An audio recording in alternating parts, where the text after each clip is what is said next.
this a metal thing? Yes. A little taste. David, what is this? It's pretty thick. Great. I have to kill a lot of people. Just tell me what you want me to fuck. I have big tits and a tiny vagina. Oil me up, Daddy. I can't believe that Bryce prefers big tits. Mistletoe alert. This is backcountry. This guy was a real jerk. How long can Hugo be pregnant? Chomp, chomp, chomp, chomp. Oh, you're such a dick, David. Okay, everybody, put on your corpse handling gloves. Ew. Hoodie Picasso. Horror. Hello and welcome to Horror Movie Talk. Your panel of expert hosts each week are me, Dr. Bryce Hanson. I hold a PhD in spookology. Across from me sits. I'm Mr. David Doy, the foremost expert in scare meow meows. We always cover new theatrical releases, but we also review older horror movies, both good and horrible. Much anticipated new release this episode. We're going to be reviewing Nope. No. Yeah. So before we get into it, just want to plug our website, horrormovietalk.com. Go there to find links to all of our things and support the show. We post every Wednesday, so please subscribe on your favorite podcast platform and leave us a rating and review on Apple Podcasts if you're an Apple user. If you want to leave us a voicemail, you can call us and leave that at 682-253-4468. We start out every show giving a brief synopsis and review for the film, and then we'll give a score from 1 to 10. After we give our score, we'll get into spoilers and take a deeper dive into what we liked and hated about the film.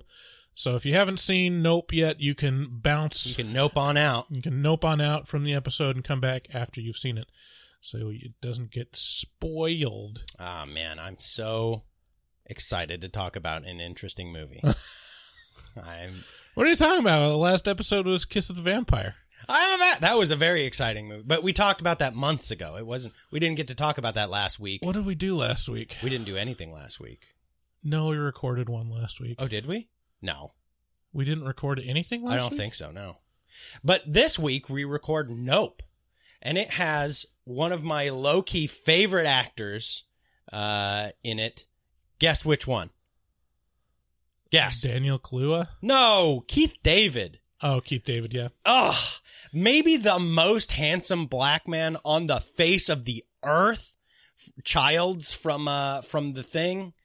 He was also in They Live. He was also in like Delta Farce. He was in he's been in everything. More handsome than Denzel? Oh my God! Don't you think so? No. What? No, Denzel is like No. It's like the agreed upon most handsome black actor. No, it's Keith David. I will. Well, we know your type. Rugged and handsome? Yeah, obviously. What if he called you Maid Marian and invited you to a sex party? Would you do it? I guess. Yeah. Sure. I mean, you gotta have yes on your lips. That won't be the only thing. So later on, after we review the movie and get into spoilers, we got a couple bits. We've got another round of horrible or horrible. Oh no. Oh no. I was almost just gonna do horrible or hilarious and just completely steal the bit. Well, because that's just gonna ruin my day. Kind of what it is. And then we'll check our voicemail at during a bit called Horror Movie Whores, because that's what you all are to us. Just a bunch of whores. Okay. I like that I'm becoming more and more of a villain. Becoming in the podcast. No, becoming. Mm-hmm. Just more greedy. I'm like, just give me your fucking money. Yeah, I know. The more money that the podcast makes, which is very little. All things considered, very insignificant in terms. Yeah, we were just talking about oh no, we did our taxes, and first time it's actually making an impact, and it's minimal. But the fact that we've never taken anything out for ourselves ever. Yeah. Like we got some income coming in, and it's all just turned around and put right back into the podcast. Yep. So anytime you guys, and you know what, by the way, I'm going to thank some patrons here shortly once I get that pulled up, just because we've had a big influx of patrons, and all that just goes to make the show better. And so we appreciate you. But in the meantime, while I'm pulling that up, you just take the reins. Go ahead. Yeah, it's kind of a crazy thing. We've never even paid ourselves back for the initial investment, which we could do like easily every month probably at this point. Oh yeah. So anyways, give us your money. God damn it. Big thanks to Joe P, Leah R, Logan W, Ed B, Hazel, Spencer B, Alex D, Galloping Gigolo, Matt, Charles C, and Aimee S. Thank you so much to those new patrons. In all honesty, we love all of our listeners and are glad that you guys listen to us, and Very don't true. take you for granted No. at all. And if you ever want to reach out, we'll, Yeah, hit us up. I'll be there. Hit us up on social media for sure, and we'll have a conversation about seasons 1 through 9 of The Simpsons. Yep. All right, so we went and saw Nope, and it's a yes for me. Okay. Here's the trailer.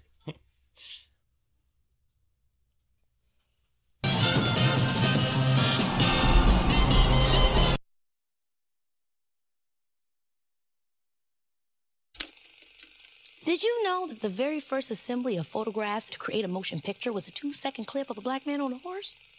And that man is my great-great-grandfather. Great. There's another great-grandfather. But that's why back at the Haywood Ranch, as the only black-owned horse trainers in Hollywood, we like to say since the moment pictures could move, we had skin in the game.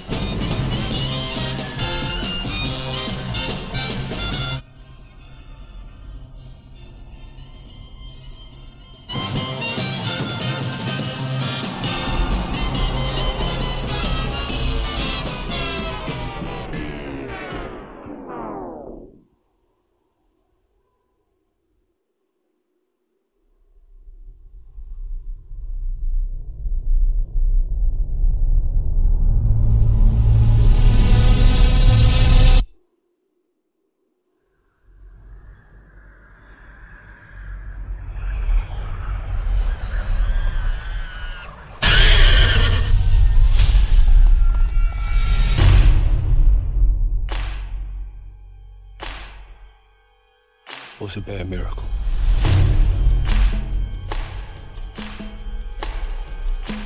They got a word for that.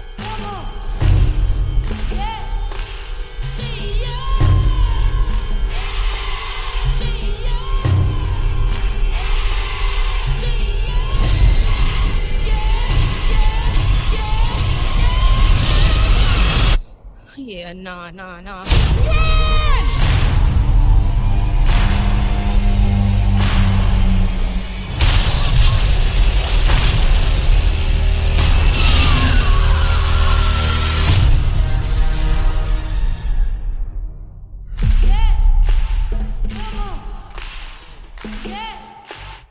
Nope. So Nope can be found in theaters right now. After a freak accident involving falling objects from the sky kills their father, OJ, played by Daniel Kaluuya, and Emerald Haywood, played by Keke Palmer, are left to manage the struggling family ranch of trained horses. As horses start disappearing, a strange object in the sky seems to be the culprit. OJ and Emerald decide to capitalize on the opportunity by filming the UFO. This is Jordan Peele's third horror movie that he's written and directed, and he's already established himself as one of the most interesting voices in the genre. I know that I was looking forward to seeing this one ever since I saw the trailer. He's got some of the best trailers in the biz. Holy shit. Dude fucking gets a trailer, man. Yeah.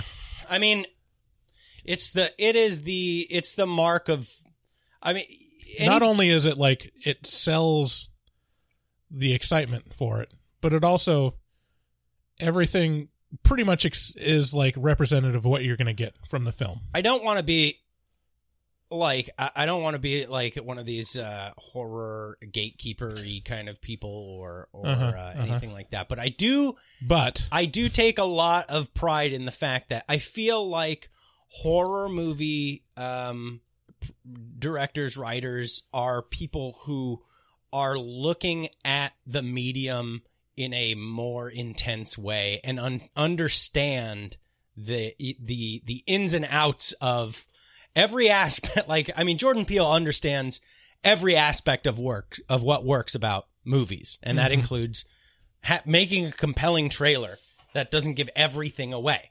Like, and I mean, the guy he pays the most homage to is John Carpenter. And he's, so, and again, Carpenter is one of these guys who just knocks it out of the park with knowing how to make the bones of a movie good. So, well, I mean, yeah, sure. Everybody, well, I mean, John Carpenter's track record is pretty shaky throughout his career, but he's got enough, like, just great, like 10 out of 10 movies. Enough, that, like, he's genre-defining movie. Right. Is it, how many genre-defining movies do you have to make before you're considered a great? You Right. know, it's like, yeah. Well, he's got like 3 of them. So what's the most interesting thing about this film is that it takes the popular concept of a UFO as a mysterious and clinically detached object and makes it personal and menacing. It's a very eclectic movie with a lot of seemingly disparate storylines and characters, and ties them in the end. In the end, ties them together nicely. It's got killer chimps, the Hollywood film industry, family tragedy, sibling rivalry, and more, all contributing to the story of what this UFO is and why it's there. It's just, it seems like, I'm going to make a movie about a UFO. Like, if you were to fill in the blanks, like, you're not going to get this movie. Like, I think of the UFO movies that exist, and they fall into either disaster movie or alien invasion. All my favorite ones are like this. This is like all my favorite ones, which is like Close Encounters. It's like The Fourth Kind. It's like The Endless. It's this unthought of extra dimension to the whole thing that adds this wait a minute. Like, and what's that one? Oh, Fire in the Sky. Yeah. These ones that add this element of, oh no, I never thought it could be like that. Like. Right. Yeah. I think, like, here's the difference for me. All these examples, like, if it's going for horror, the UFO is used as a neutral object, and the horror comes from what it contains. Right. Like, is it going to spew out evil aliens? Is it going to spew out an evil laser that blows up the White House? Is it going to, open a portal? Or, like, is it whatever? Like, all these other things. By the way, like, Fire in the Sky is my ultimate alien abduction movie. Sure, yeah.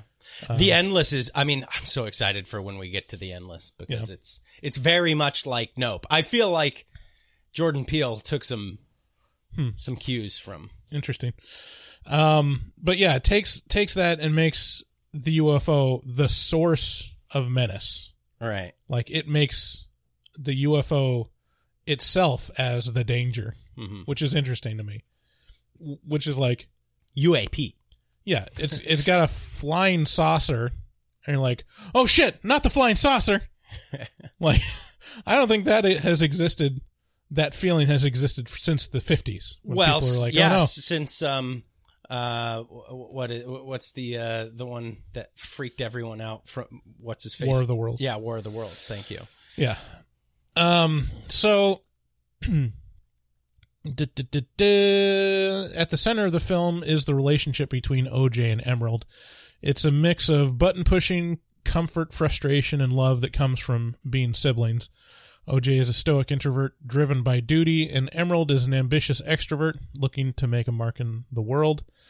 Their contrast and the resulting relationship really grounds the film by giving it heart. This film melds Peele's weird and unique sensibilities that you can see in Us with the Spielbergian spectacle. There is genuine off-putting menace throughout, but especially in the third act, there are some undeniably fun and exciting sequences.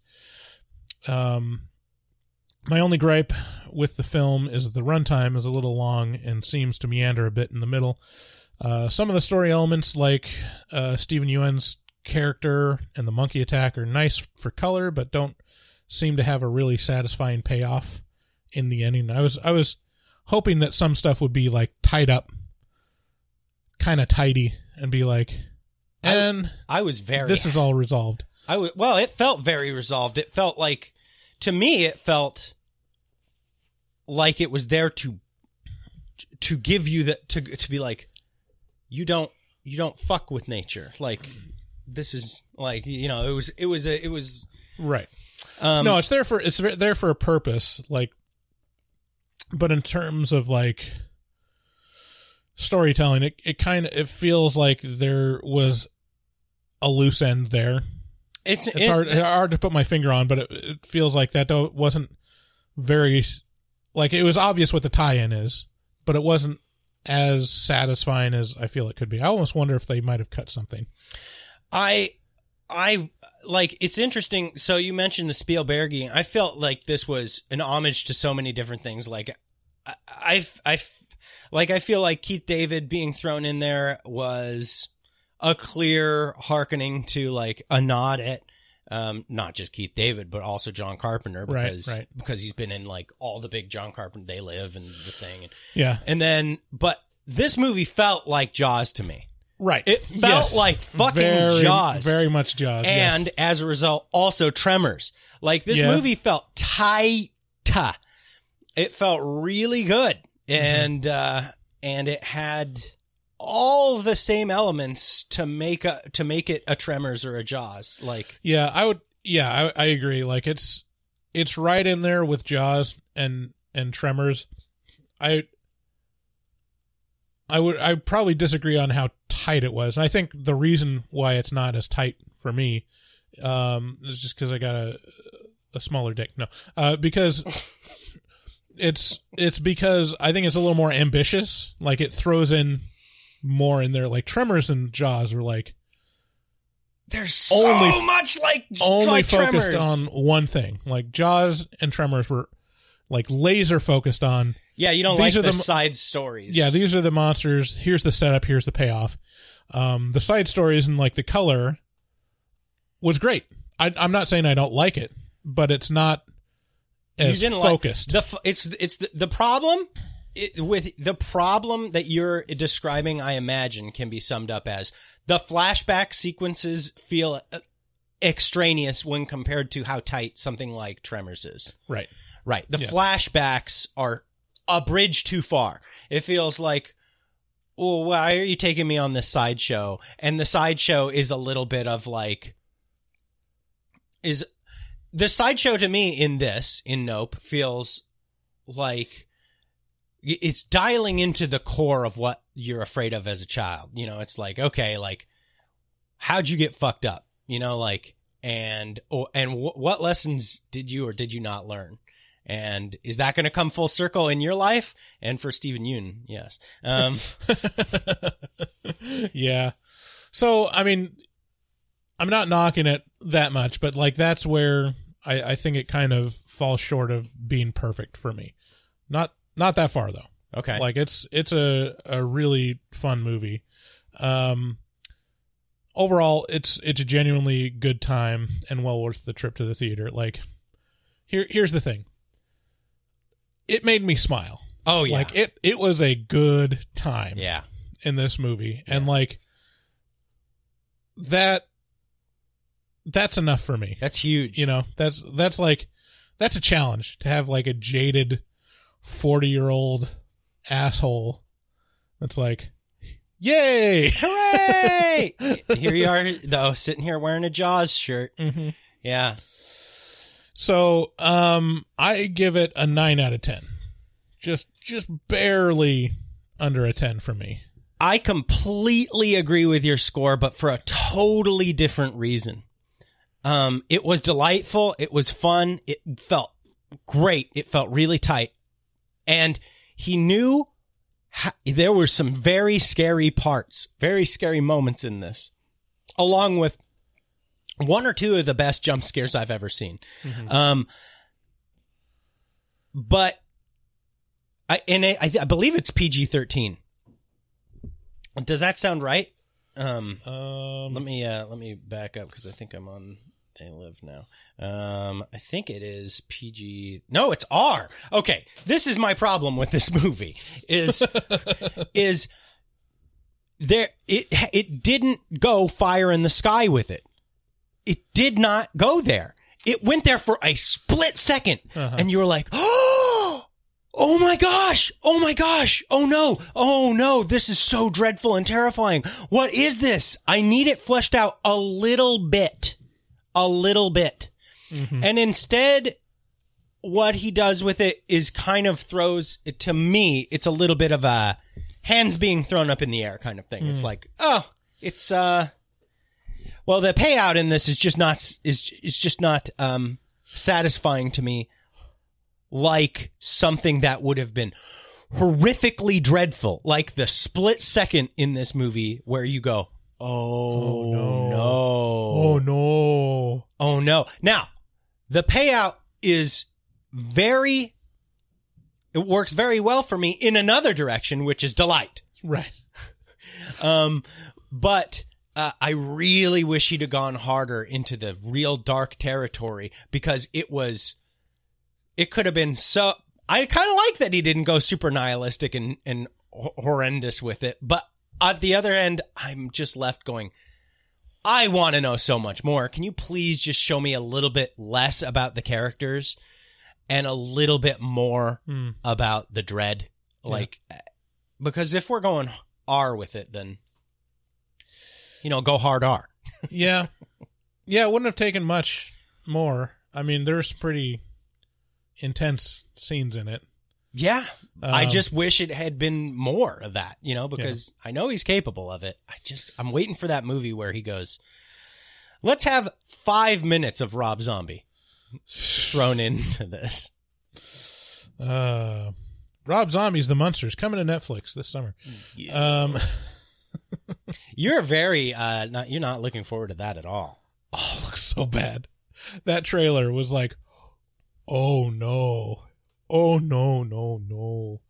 It looks so bad. Like, I was already, like, completely ambivalent. I'm like, what? It's like when The Lone Ranger came out. Yeah. I'm like, what? Who cares about Who this? is asking for this? Like, are there fans of the Munsters still sitting around? Like, I miss the Munsters. Like, when was that? Like, the early 60s? Yeah, Rob Zombie is the weirdest hipster in the entire world. So, like, remember the Munsters? And everyone's like, no. And there's people in our Facebook group that are like, oh yeah, I'm really looking forward to it. I love the Munsters. I hope they do it justice. I'm like, justice? I watched the Munsters a lot as a kid in reruns at Nick at Night. Really? Yeah, sure. But yeah, I mean, it doesn't change the fact that I don't care about them very much. It's like a sitcom that's goofy and like didn't seem that great to me at the time. So, I mean, I think it was already set low, and I was like, and then Rob Zombie is like, okay, not super confident in his ability to make this interesting. And then the trailer came out, and it literally looks like a straight to DVD 90s, like, shitty movie. Hey. It's bad. It's real bad. You mean like an Olsen Twins movie? That's giving it too much credit, I think. People watch those Olsen Twin movies. Oh, hey. I'm talking about like Air Bud 6 level, Wow. Anyways, Before we get to the spoilers, just want to take a second and talk about our sponsor, nightchannels.com. Nightchannels.com is your destination for horror, occult, metal, and more apparel. It's got some great designs. I know I've got several. I wear my The Witch shirt. It's got Black Phillip on there. Talking Heads. What was the other one I bought? I got a Mayhem shirt from there. Yeah, there's some great stuff. They got an Aliens shirt. They got Sallow. They got all kinds of crazy mixed up fucking weird shit over there, and you should check it out because you like to have that stuff on your body. Show people how fucking you don't fuck around with Rob Zombie regular stuff. You fuck around with that real fucked up stuff, that David Lynchian stuff. Yeah, and their designs are always expanding. They've always got new stuff, so even if you shop there before, go again and you'll find new stuff. All we ask you to do is take the Night Channels challenge. Just go to nightchannels.com and start browsing. Like, we don't have to sell you on this. You'll sell yourself. You'll find a design that you're not going to find anywhere else that you're like, this speaks to me, and I need to have it. Prices are very reasonable, but what makes it even more reasonable is if you use code HMT at checkout, you get 13% off your entire order. So go to nightchannels.com, take the Night Channels challenge, and save some moolah. We already mentioned our patrons on patreon.com. Want to thank them again. If you want to support the show directly, it doesn't take much to make a big impact. We give this show out for free, but we got a ton of bonus content at all different tier levels. Probably the most significant one starts at the $5 a month pledge, which is access to all our afterpods, which is a separate podcast that is just us leaving the mics running after each episode and shooting the shit and talking about ourselves and what goes on. It gets pretty philosophical. It gets very personal at times. Tears. Too personal. Yeah, tears, laughs, come.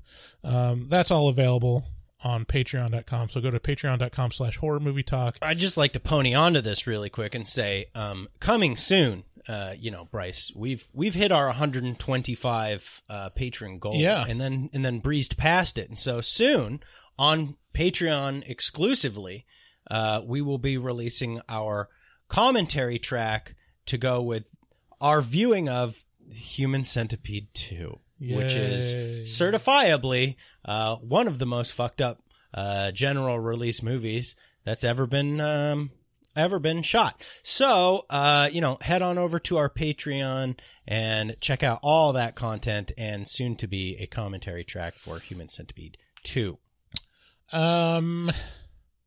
Also, another way to support us is we've got a shop with our t-shirts and stickers on it.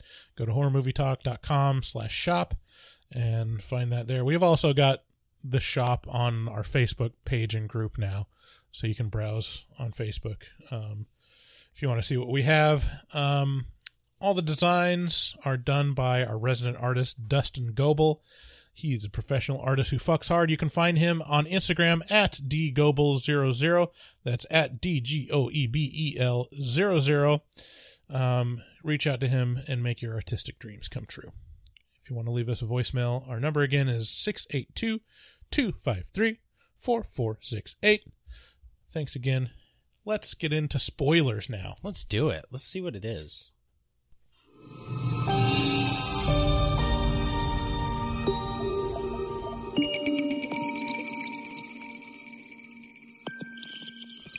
Spoilers. That was beautiful. You know, that reminds me, I've been enjoying the catalog of Mariah Carey. Oh, yeah? Recently. Fucking dude, what a talent. Just crushingly beautiful voice. Yeah. And so many bangers. Like, and then you go, I go because I'm just not with it in terms of like staying current on pop culture. I'm like, what the fuck happened to Mariah Carey? Like, she seemed like the most stable and productive, like hard diva of our time for sure. Right. And she married Nick Cannon and just kind of like something happened. So it's like she just kind of like faded away, kind of, and it had a little resurgence, and then it was weird. Like it's been a little while. You see her around every once in a while. She was on like some New Year's thing a couple of years ago. I mean, I'm sure she's still performing, but yeah, for me with Mariah Carey, before we get into Nope, let's talk about Mariah Carey. For me, she's like the perfect example of a virtuosic singer that needs someone to give her repertoire. Like, because once she starts picking songs herself, they're just not good.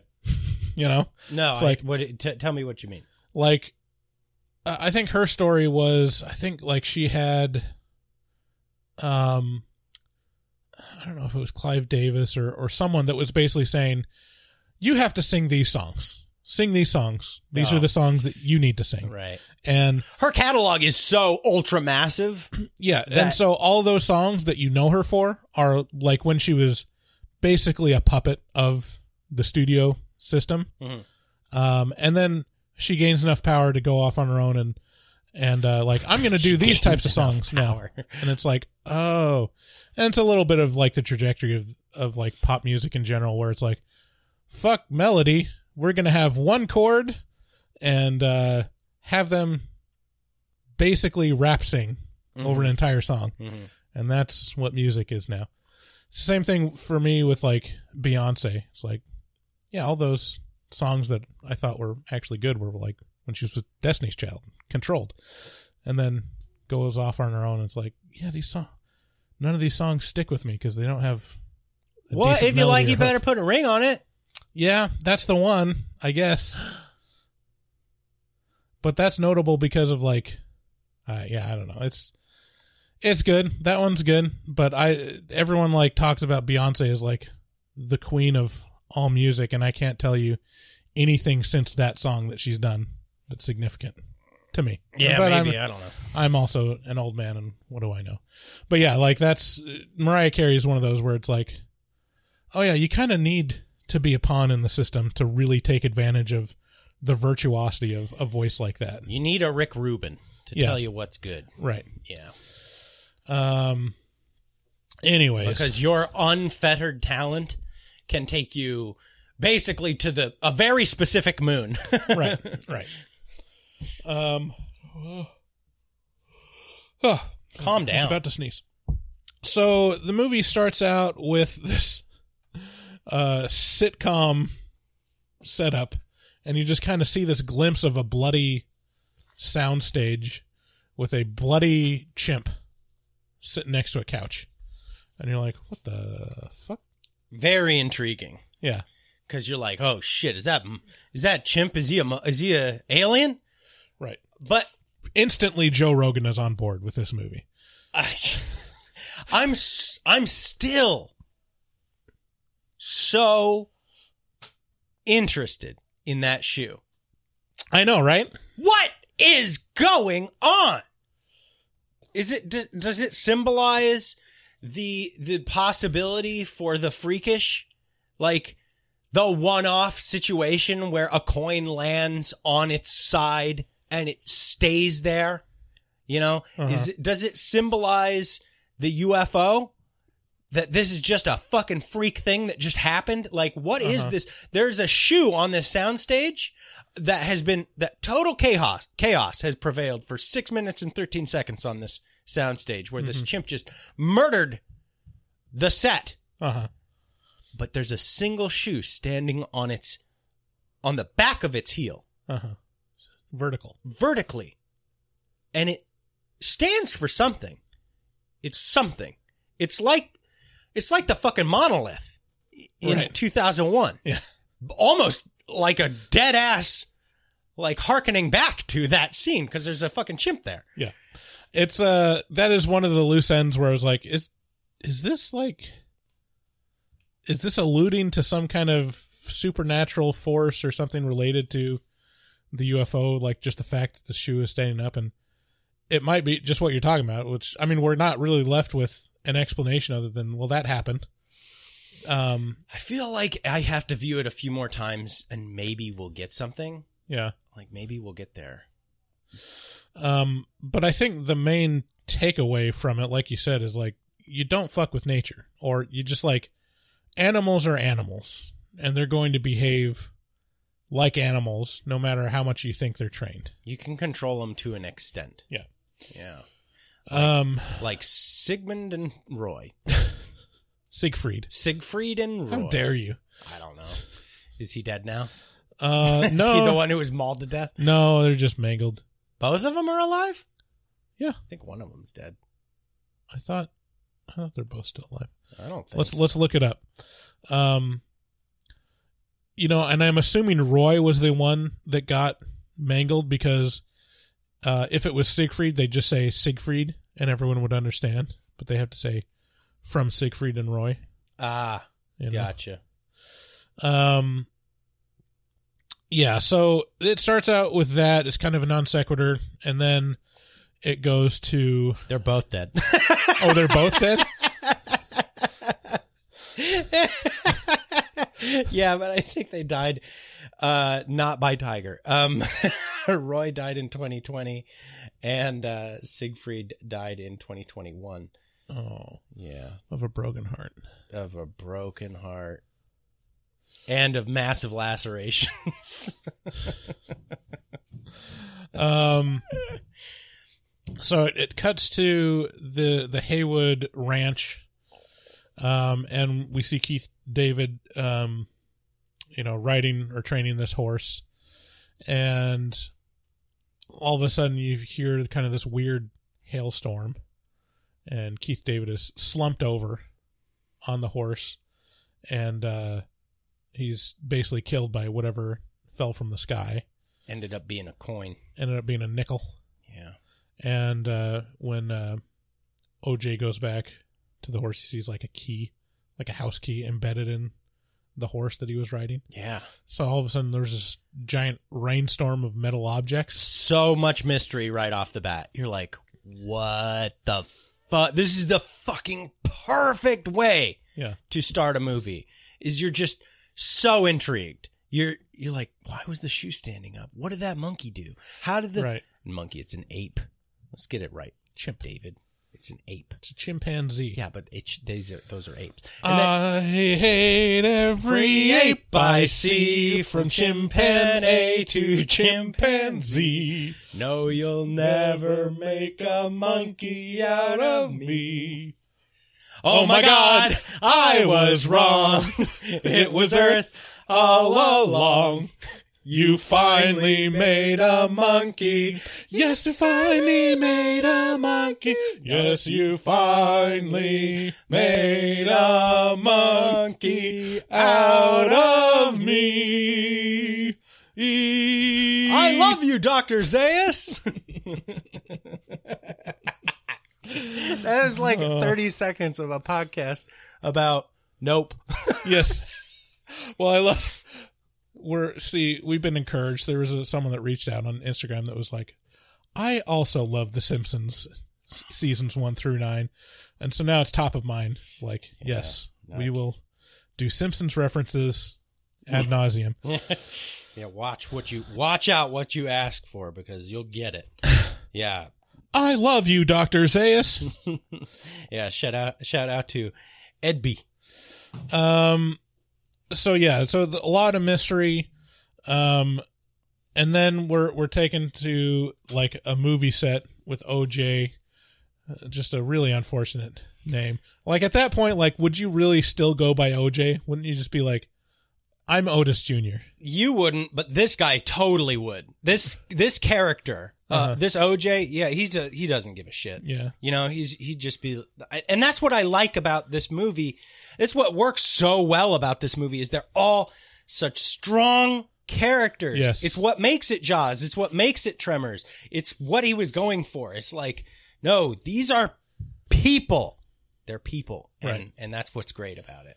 Yeah, especially OJ and Emerald. They're very, very strong characters. And, Keke Palmer just plays Keke Palmer in this. Yeah. She's like you said, you watch interviews with her, like, oh, this is just her. This is basically her. Yeah. So they're on a set, and you kind of see them in work, and OJ is not equipped to be the face of the operation, Right. because he's very Timid, soft-spoken. Yeah. And he knows the horses. He knows how to train, and he knows like what the horses are going to do, but he's not assertive. He's not assertive with the people. He can handle the horses, but the people, daunting. Yeah, he's intimidated around like all these surface level, like vain, very strong people. Personalities. Yeah. Yeah.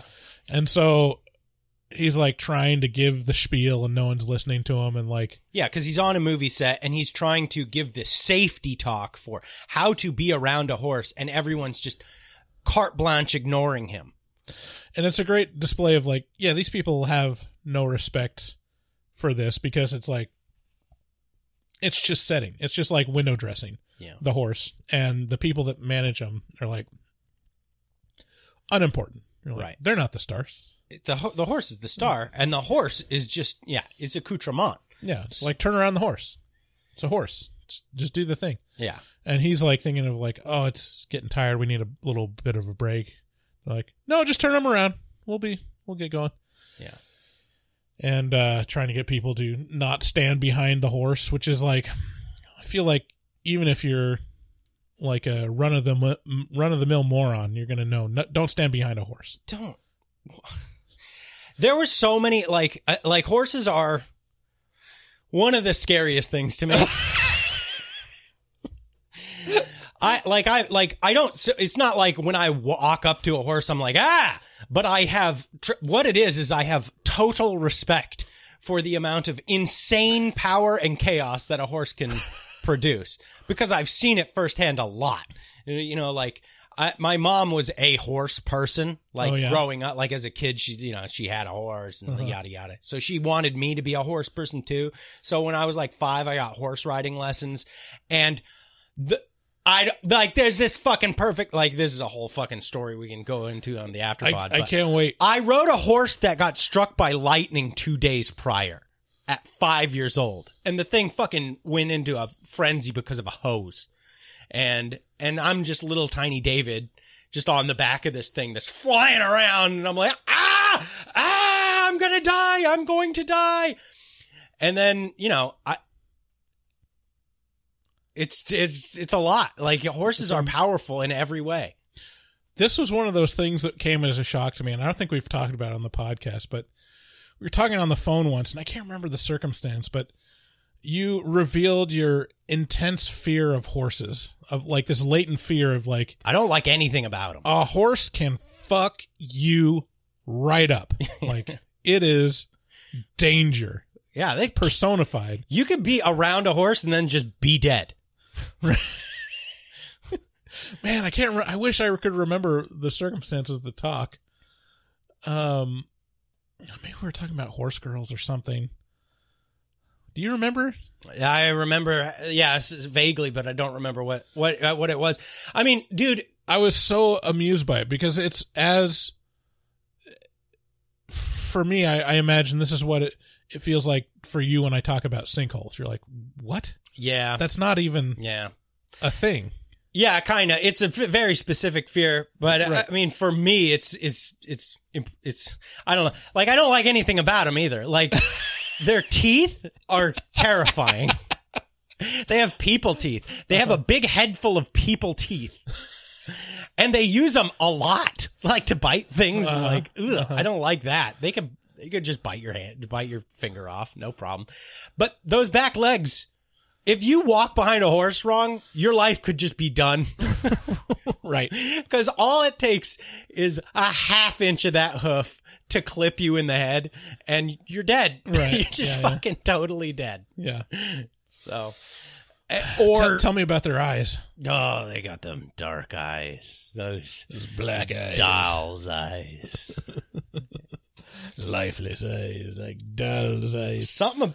I think it's the danger. That's what attracts girls to them. They're like, this can kill me. Oh, that's what it was. We were talking about why girls are attracted to horses, and you talked, and like there was any number of things that I could have gone, but I could not have predicted yours was the danger. Oh yeah. I'm like, what? Like, oh yeah, it's a dangerous animal. Like, that's not It's the only where reason I would have gone at all. It's why women like men. Is there any other reason to like men? It's like, no, this thing can protect me because it's big and strong and unwieldy and can protect me from other big, strong, unwieldy things. Right. I would go just giant muscle mass and then just horsecock. Oh, That's where I would go. Wow. So, but OJ and his sister, OJ is horse people and he gets horses. Yeah. And Keke Palmer is his boisterous sister who runs the show for him. Yeah, she comes on set. She's late. She's supposed to be kind of the voice and face of the operation. She appears, and all of a sudden you see like, oh, she's all the things that OJ is not. She's good at all the things that OJ isn't, which is salesmanship, showmanship, and personal marketing, basically. Yeah, and personality. Yeah. And like, but it's also obvious that she's not really there to run the business. She's really there to promote herself. Right.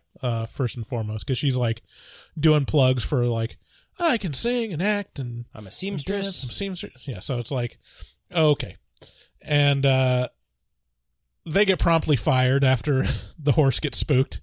And, I love this scene. There's kind of blame all around between the two of them because it's interesting how they do it because like, okay, it's their job to not have that happen, but you're also on their side because, number one, OJ is like trying to get the people on the set to stop doing the things that are going to fuck up the horse and they're not listening to him because he can't assert himself strongly enough. Right. And he's trying to call out to Emerald and get her to come over and, take care of the situation. And she's off, promoting herself and talking to someone at craft services. Yeah. And so it just ends in, danger. The horse almost kicks a lady. This scene, I had full respect for OJ. I was like, y'all, I was so irritated by all these people who were just treating him and the horse like livestock. Right. Something not to be respected when in reality, and I'm sure this is a thing on commercial and TV sets all the time where it's a bunch of people who don't have the proper respect for the actual thing in the room that they should be respecting right now. Just being like, oh, the horse is just an actor. It's like, no, the horse is a fucking horse, first off. And then way down the line, it's here to in its mind, you're not, I don't know. This whole scene was very effective for me. I was like, yeah, these fucking people, they don't get it. They don't respect the horse. You got to respect the horse. Yeah.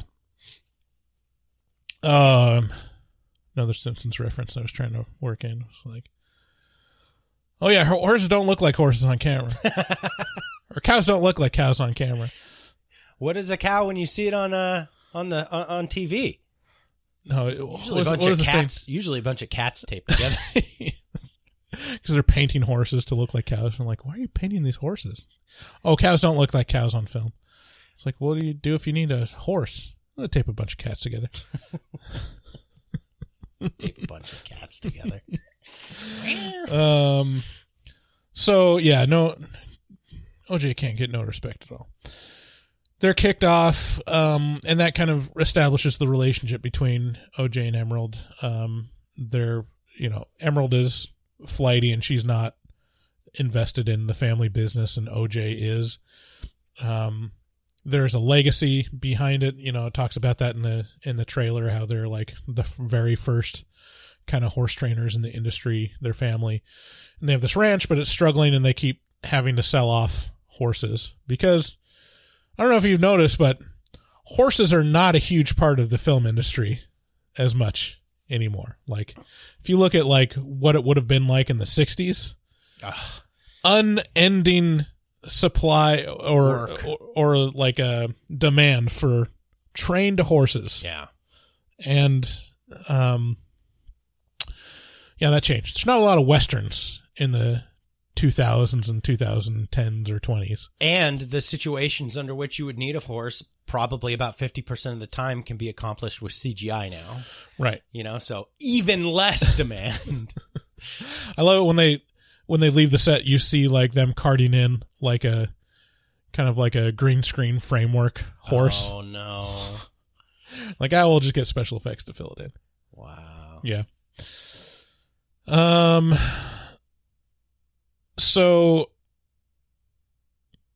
then we're shown like the first like kind of sequence of OJ seeing the UFO.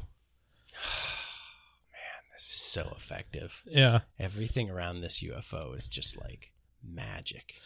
Yeah, because the power goes. Oh yeah, that's what accompanied Keith David being killed, was that there was a power outage. All of a sudden, like everything turned off, and then stuff fell from the sky. This is one of these brilliant parts of the film, which is there is an audio and visual cue that is reliable, that you can that signifies it is dun dun dun dun dun dun dun. It is that.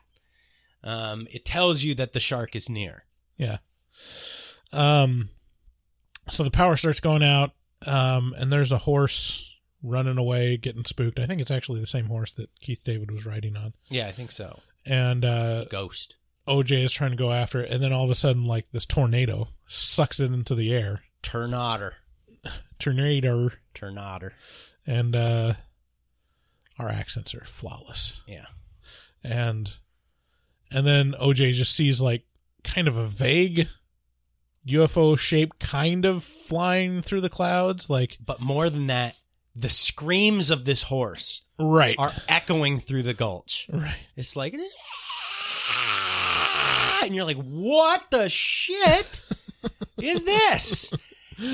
And this becomes a theme too.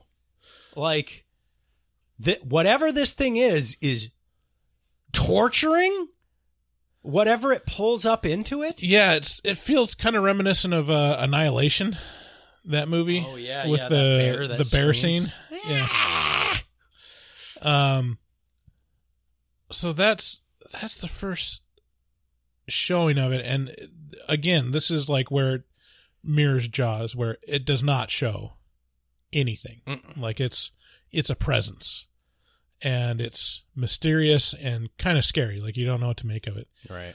The second time it shows up, like it's very obvious. Oh, this is a fucking flying saucer. Yeah. And what was the most impressive thing to me was when it starts chasing Daniel Kaluuya, and like it shows like the bottom of it opening and like coming towards the camera.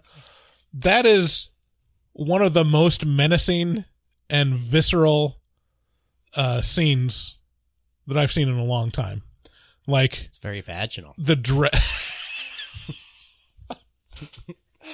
Just the dread of a gaping asshole coming towards you. Did you experience that? Oh, like, yeah. I mean, it was my worst nightmare, is a vagina coming right at me. It was really effective. Like it was like, and there was something about like the speed, and I think part of it is it's coming straight at you. So it's like the depth perception. You know? The way it moved was alarming. It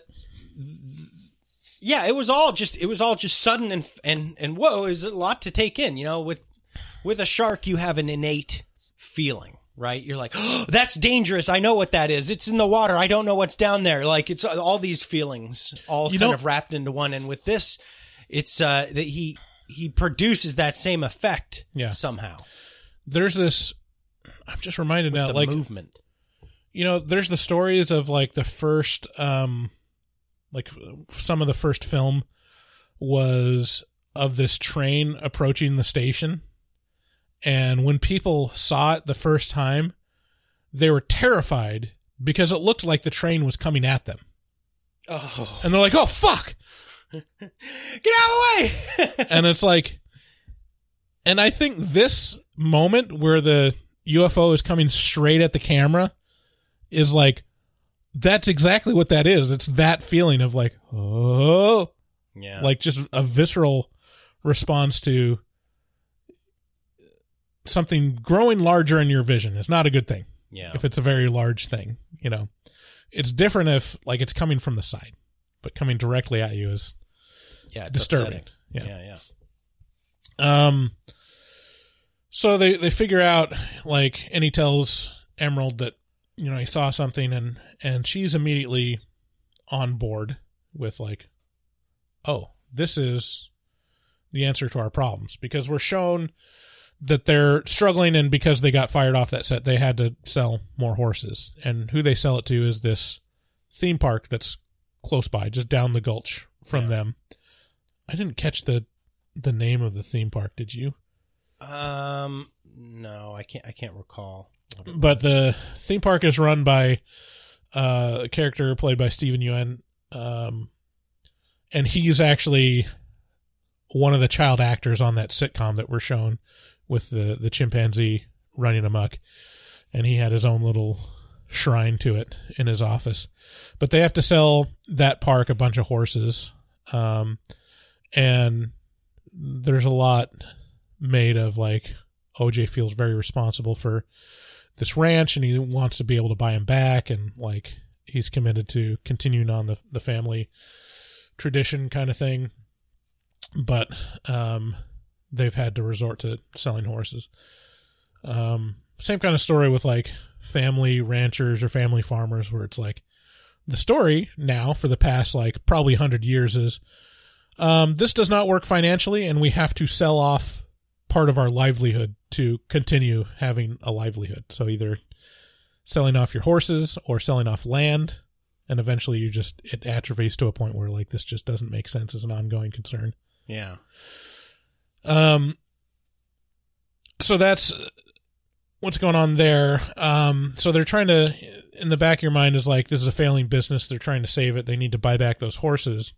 And they decide like the way to do it is if we get just a fantastic shot, proof of extraterrestrial life, with like good cameras. Yeah. Like that could be the solution to all of our problems. And they describe it as like, we got to get the Oprah shot. Yeah. Something so good that it's not just like going to be on YouTube. It's got to be like, you're going to get on Oprah. Right. Which, was this set in current day, in present day? Because Oprah is not as much of a thing as it was, was like. But it accomplishes the point of the line, which is like, everybody knows what Oprah is. Right. You know, everybody knows that you make it big if you get the Oprah shot. Right. Whatever that means. It Yeah, doesn't mean anything. It just means you made it. Yeah. Because Oprah is it. So that's the idea, and they go to Fry's to get camera equipment. This was such a weird callback. Like, I was like, wow, is Fry's doing marketing through theatrical release movies? And the answer is like, yeah, kind of a little bit. Like, Fry's. Like, when was the last time you heard about Fry's, you know? I know. I don't even know if do they still exist? I'm pretty sure, yeah. There's at least a couple. I mean, not like they used to, for sure. But Yeah, there was one Fry's locally in, what was it, Wilsonville? yeah, it was way down there. But yeah, it was kind of a iconic store. Actually, originally it was Incredible Universe. Do you remember that? No. There is still a Fry's locally. Really? Oh, wait, no. Yeah. No, I saw like a video of it and it was abandoned. The Fry's that I'm thinking of. There's a bunch that say permanently closed and Yeah. one that says temporarily closed, but this one just says closed, I think, because it's not the right time of day. But, anywho. Anyways, they go to Fry's, it's just a stand-in for big box electronics store. Right. And they have their version of the Geek Squad. Yeah, look, that's a success for Best Buy. Like everything is just like, oh, it's the Geek Squad. Like Yeah. that was a pretty good marketing tool Yeah. for them.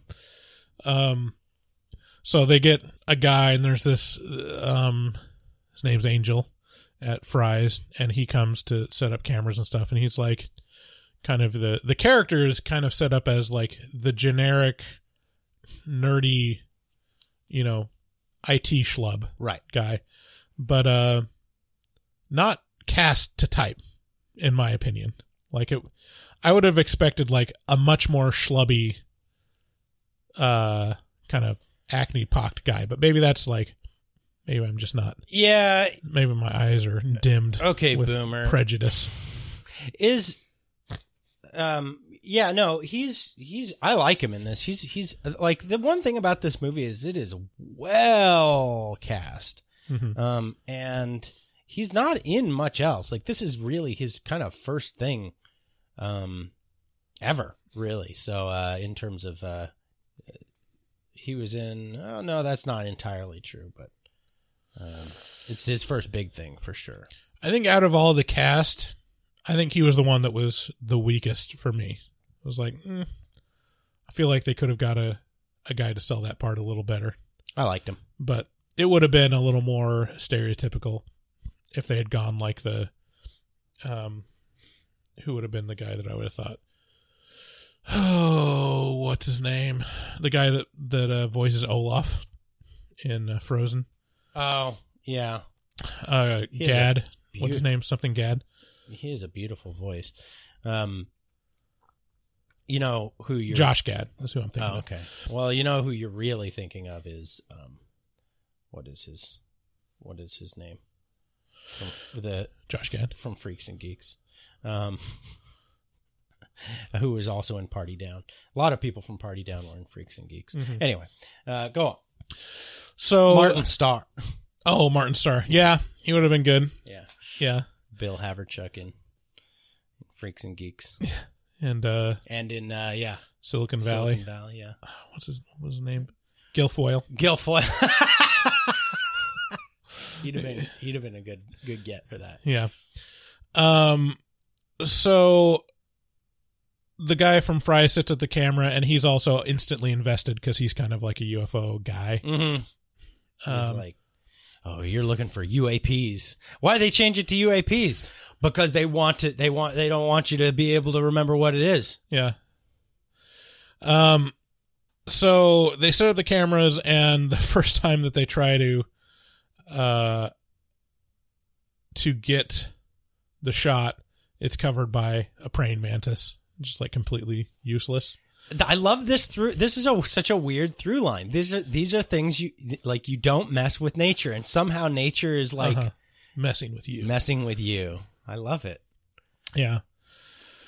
I think so. They don't get the shot. It calls into question whether or not, like, it kind of ties loosely links chimpanzees, praying mantises, horses, and UFOs. Like, it's like, are all these things in cahoots against you? Yes, kind of. The answer is yes. Kind of. Fuck yeah. you. Yeah, it's like, well, I like the idea that the UFO cuts off all the power and fucks with technology, because it explains why you don't ever get a clear shot of the UFO. Right. You know? Yeah, because anytime you can actually get clear footage of it, you're miles and miles away. Right. But it's so far away that you just can't focus on it. Right. In there somewhere, I don't know if it's next, but there's like OJ is in the horse stalls, and I don't even think like the UFO was chasing him yet, but he was like hearing something, and then there's these alien heads poke out, little grays showing up. Oh, and that was like, I was super effective. I was buckled in. I was, let's go. I was like, this is what I'm here for. Little gray men. Yeah. And this is where you assume this is going. It's basically sightings, you know? Yeah. Like, oh yeah, there's aliens that are creeping around. They're going to do things to you, David. They're moving all weird.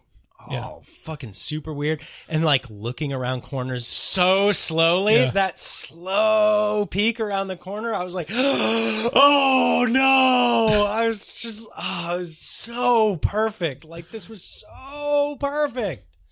There's so many times where the line in the movie is nope. Yeah. That are so effective. It's great. And like it's exactly like, I mean, even from the trailer, it's like you get it. It's like, nope, I don't want to deal with this right now. Fuck this. I'm running away.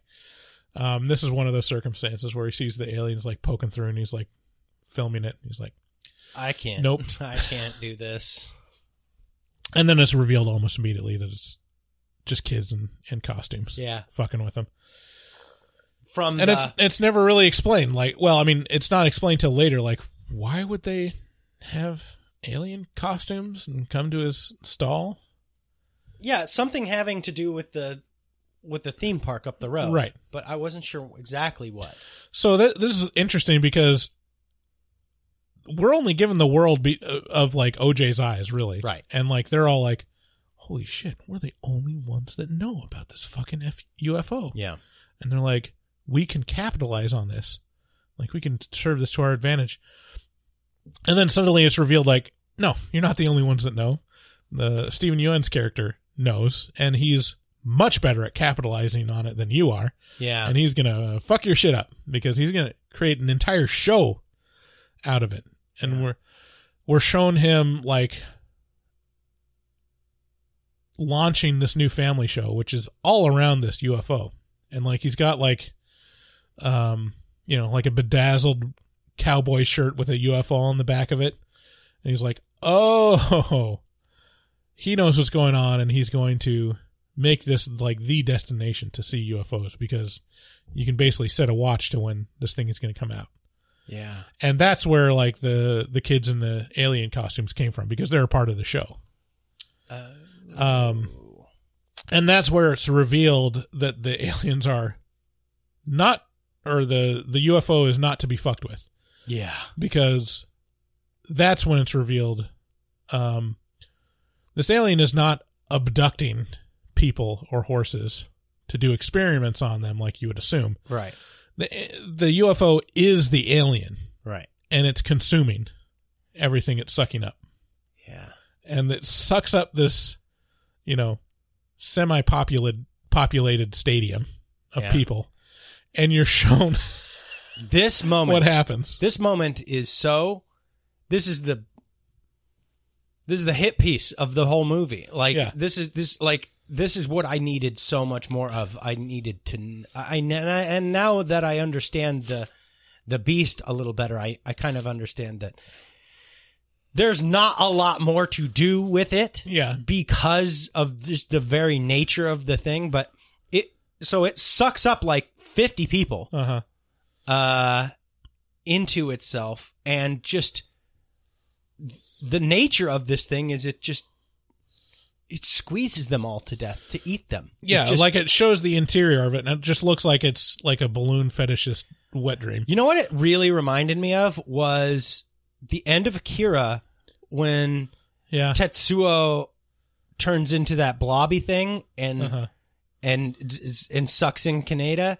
And Kaneda's in there, and like he sees his friend, and his friend just explodes into blood. And you're like, oh no! Like that was the most claustrophobic feeling for me that I have ever had was watching Akira, and this was very similar to that.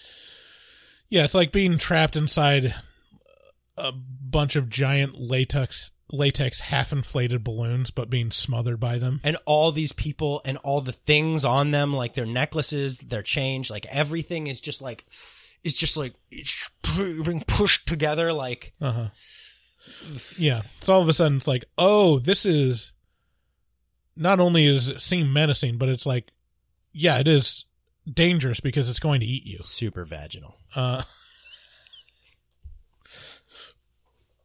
I would not. It's not vaginal. But getting up in them walls, in them walls, it squeeze the life out of you. I would go to anus. Like that's a cornhole if I've ever seen one. Dang old Porky's butthole, man. Dang old Porky's butthole. So we're shown that, and then all of a sudden, like, oh, this is not a UFO movie. This is a monster movie. And from then on, I'm sold. Yeah. I'm like, yeah, this is great. And then they recruit the cinematographer from the set that they were on the beginning of the movie. And this is kind of a side character, and this is something that the movie does pretty good. It fills out the side characters pretty well, because they have a phone conversation with this guy. His name's Antlers Holst. Yeah. And which is a great name. Wish my name was Antlers. But you see him on the phone, and he's just looking at like film of animals attacking each other. Yeah. So he has like you can tell has a healthy respect for nature and cinematography. And eventually he gets signed on board, and he brings a bunch of camera equipment that don't require power, like it's old-timey hand crank stuff. Yeah. Yeah. And they set up kind of a trap for the alien in various ways, and wait, but we're skipping past another super dreadful part, and I know, but like when it sucks all these people up, it then proceeds to assert its dominance over OJ and Kiki's house by raining blood down upon their house. Yeah. Like it creates its own. First of all, this thing, like they realize this thing is hanging out in their gulch, in their valley, because there's a cloud that just doesn't fucking move. It just sits in one place. Right. And it's so eerie and weird. And so this thing can somehow create and control weather. And that's just a feature. That's part of what it is. It's some sort of weather animal. Right. And so it creates this fucking raining blood storm, with downpours, super localized over their house with just fucking blood. Yeah. And it is so heinous because it's just like, oh, those are all because it's never explicit. It's always just implied. Right. Oh, that's all the people it just ate. Right. Being wrung out. Like it's whatever. Right. And that's very reminiscent of The Shining. Like just those, just like, yeah, we're going to show a bunch of blood right now. Yeah. So that's blood scary. OJ figures out that it's a animal, and he realizes that animals have rules. Animals have rules, and it's operating the same way that like any animal would be. It's being territorial, and there are some things that it does not like. Right. Like mainly, it had eaten up a bunch of like vinyl flags. Yeah. That were attached to like a fake horse. They created some sort of, and it could not digest decoy. or could not deal with these flags very well. And so they set up a trap involved. And also the other thing was like, you don't make eye contact with animals. Never. They don't like that. Right. Don't look at it. And so they set up this trap and set Antlers on one of the ridges and set up like those wacky inflatable waving arm men all around the field to know when the power turned off. Right. And then Daniel is on the back of a horse, and he's got like the setup where he's got a hoodie that looks like it's staring at the sky. Yeah. And has like the thing that it doesn't like, which is a bunch of these vinyl flags kind of thing. Yeah.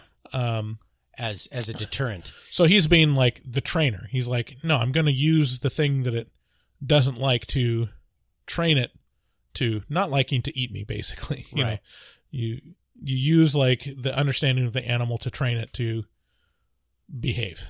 Right. And it's all communicated really well. And that scene is the most exciting and fun scene that I've seen in a long time. That was pure Spielberg. cinema. Yeah. That was great shit. Yeah. And I applaud Jordan Peele for making such a fun time at the movie theater. Yeah, I think the most praise that you can give Peele in this is just by saying this felt like Steven Spielberg movie. Yeah. Like this felt like Indiana Jones Yeah. for a moment. It was exciting. It was, and it's one of incredible. those things where it's like, oh, that's why horses are exciting. Like, it's fun seeing someone galloping at full speed on camera.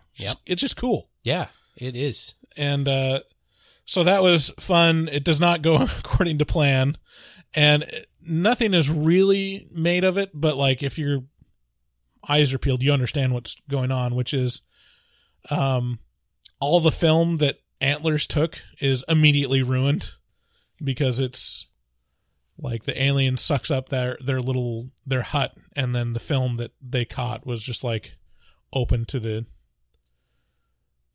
sun being exposed. So they're still trying to get their perfect shot, and they're chasing it down, and then the end of the film is basically this flying saucer transforms. Well, I like the way they introduce, because up until now it's just a flying saucer, Right. You know, it moves, and it like the opening changes and sure stuff, but kinda it's all shifts. according to you. You're still thinking, oh, this is made of metal or something like that. This is a saucer-like object. Yes, this is so clear. But what it ends up being is kind of, it's like draws inspiration from like sand dollars. You know, it's kind of like, oh, this is an organic thing that is made of sheets, kind of. Mm-hmm. It's almost like a balloon. Yeah. And it just controls wind. Like it's just a big bellows system that like Right. can move by virtue of its ability to push air. Right. And it can form that shape using those bellows in different ways. So it ends up being kind of a sheet. Yeah, it's like a...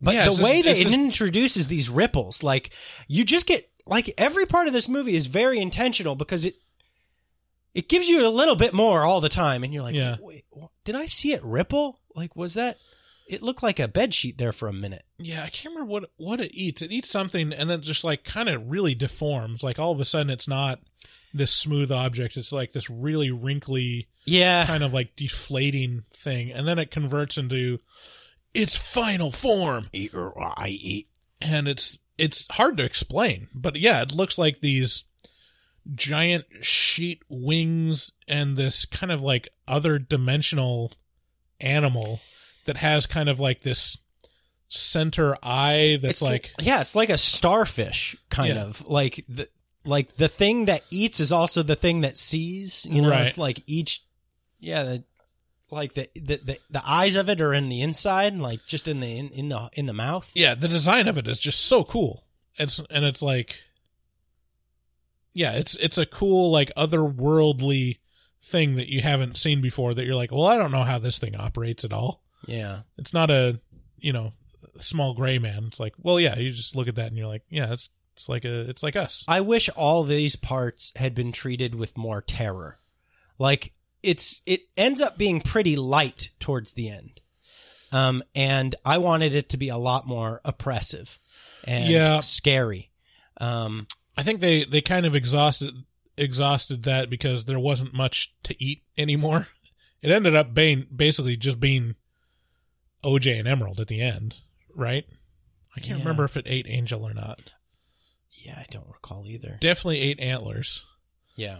But yeah, and then in the end they catch like the photo that's great because they get it to eat the Bob's Big Boy or whatever. Yeah, the Like giant inflatable Stephen Yoon. Yeah. Which is at his what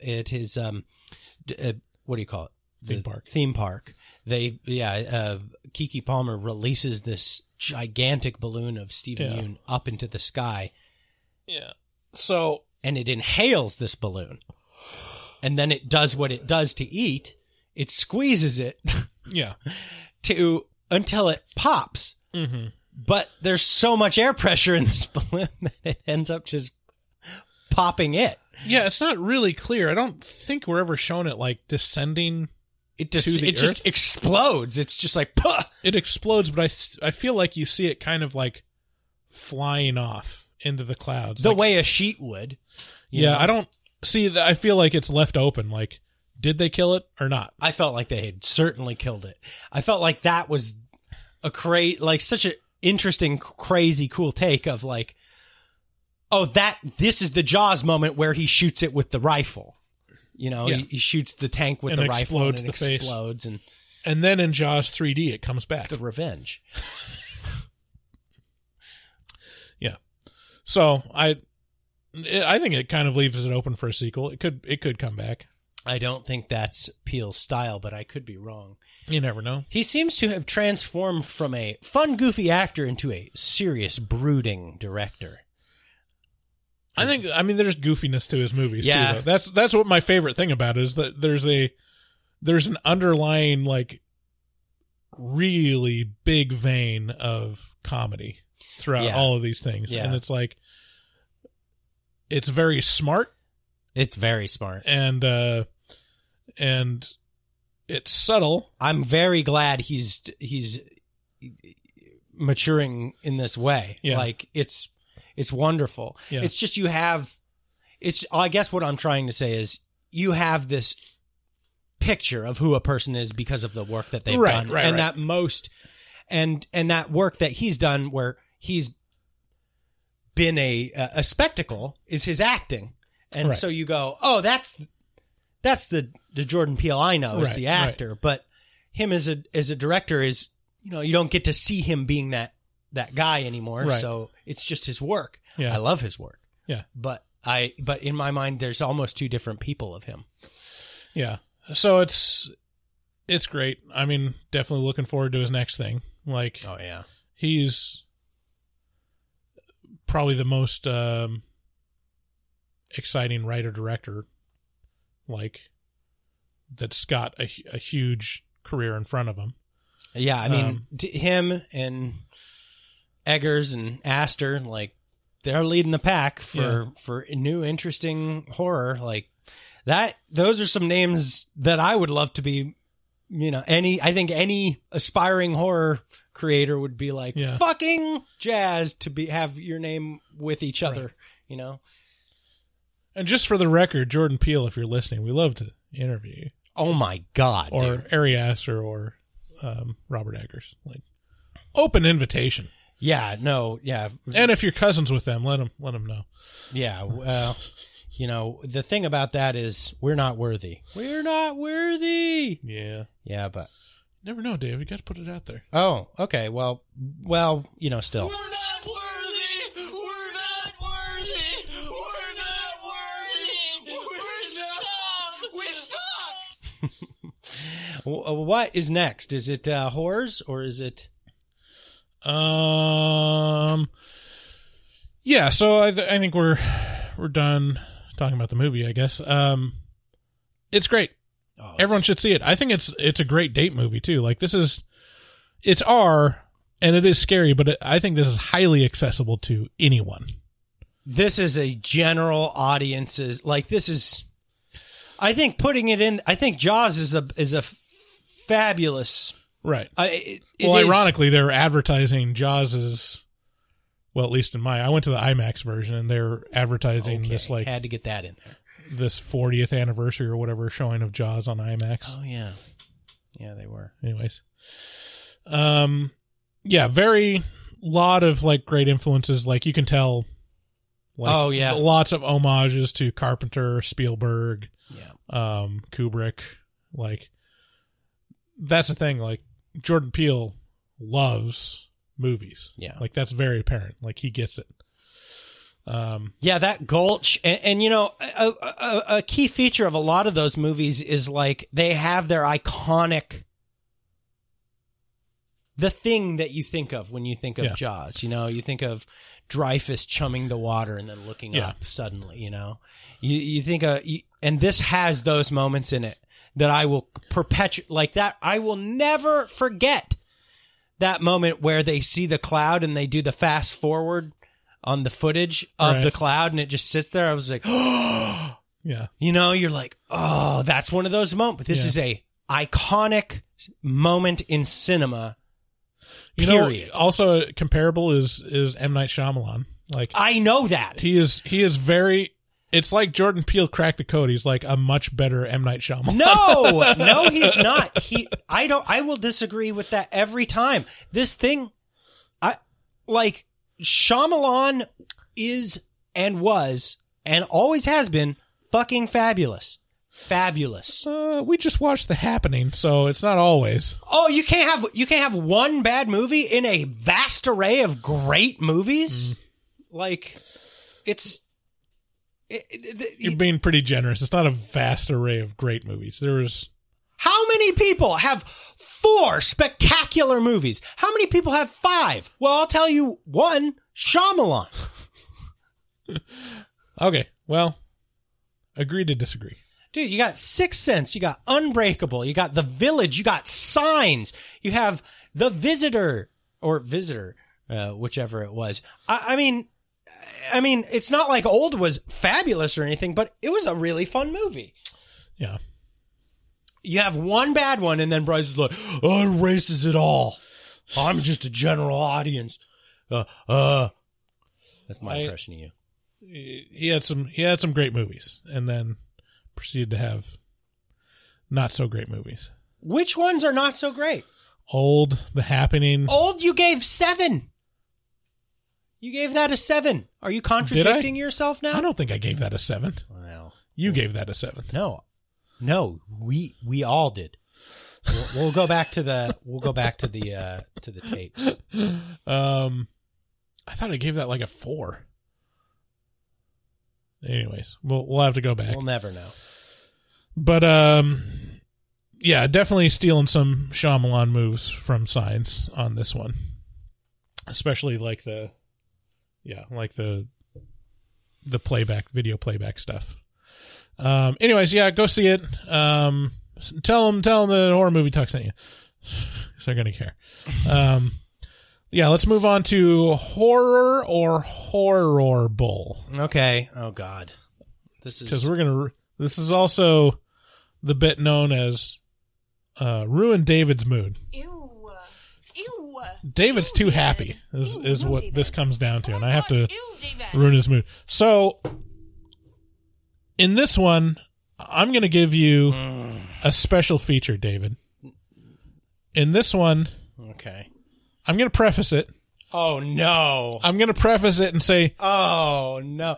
In all of these clips, okay, no one dies. Okay, so this is a game where Bryce plays horrible clips for me, and I have to decide whether they're horror or just horrible. Yeah. Are they horror movie material, or are they just horrible, deplorable things? If you want to see these clips, you can find them on the post for this episode at horrormovietalk.com in the episode section under Nope. Okay, so I'm going to give you. I'm going to read the title of each of these posts. All of these, I'm pretty sure, are coming from the Reddit crazy fucking videos subreddit. Yeah. I'm going to read off the title, and you get one nope out of all these videos. To just opt you out can of. say it's nope, and you can opt out of it. Okay. First one. The first one I'm going to describe. Okay, what's the first one is called Practical Fetish.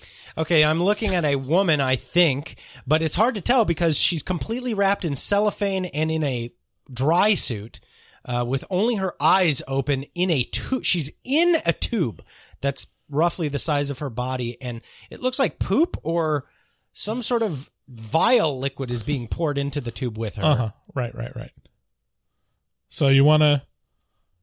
Do you want to nope out of it, or is this good? Okay. Practical Fetish. Here we go. Okay. They're filling up the tube with what seems to be poop. Is it poop? No, it's not poop. Is it vomit? What is it?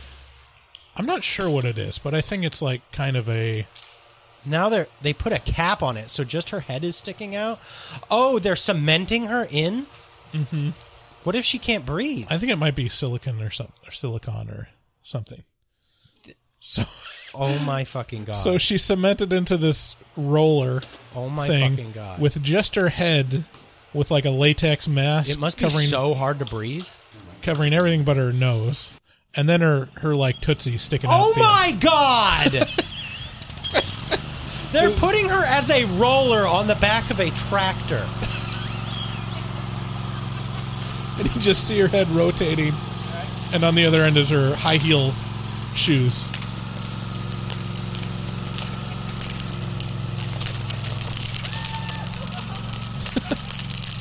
This is This is just good, clean fun, is what this is. so weird.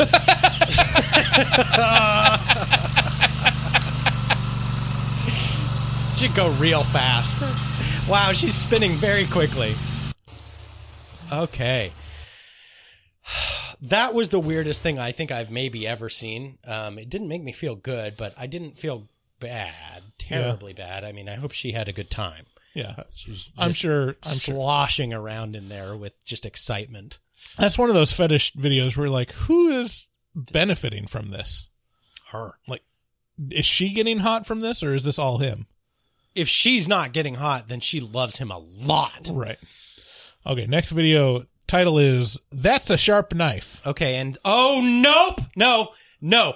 I noped out of this one yesterday. I'm not going to watch it today. Nope. Not watching this one. Okay. I think that's a pretty good choice, I'm not going to be watch honest. that one. to be honest. Okay. I think somebody comes up and cuts him in the leg or something. I don't want to watch it. I don't want to watch it Yeah. at all. You're right. He straight up gets his... I said no. All right. That's your one. Okay, next one is called Man Gets Run Over by Train. Okay, this one I can do. This is in India for sure. Yeah. Ask me how I know. No and he's sounds. just driving into the train, and He just kind of crashes his bike, and now he's trying to get up, and then legs mangled, and he's toppling over. Oh God, he's dead. I hope he's. Oh God. Okay. He's fine. Okay. Okay. He survived. He's so fucking. Oh my God, he should be dead. I don't want to see it anymore. I want it to stop. I'm not looking. Sorry, you used your nope. Oh, his legs are off. Yeah. Now his legs are bent and paralyzed. This may be the first time I feel like we've gone too far. I'm pretty far gone right now. I've seen worse. I'm pretty far. I'm not. Hang on. I'm not really here right now. This is a good palate cleanser, I think. This one's called A Truly Hungry Seagull. This'll cheer you up. Look, man. Hey, I'm not doing too good here. I'm flagging. Okay. Let's let you take a couple deep breaths.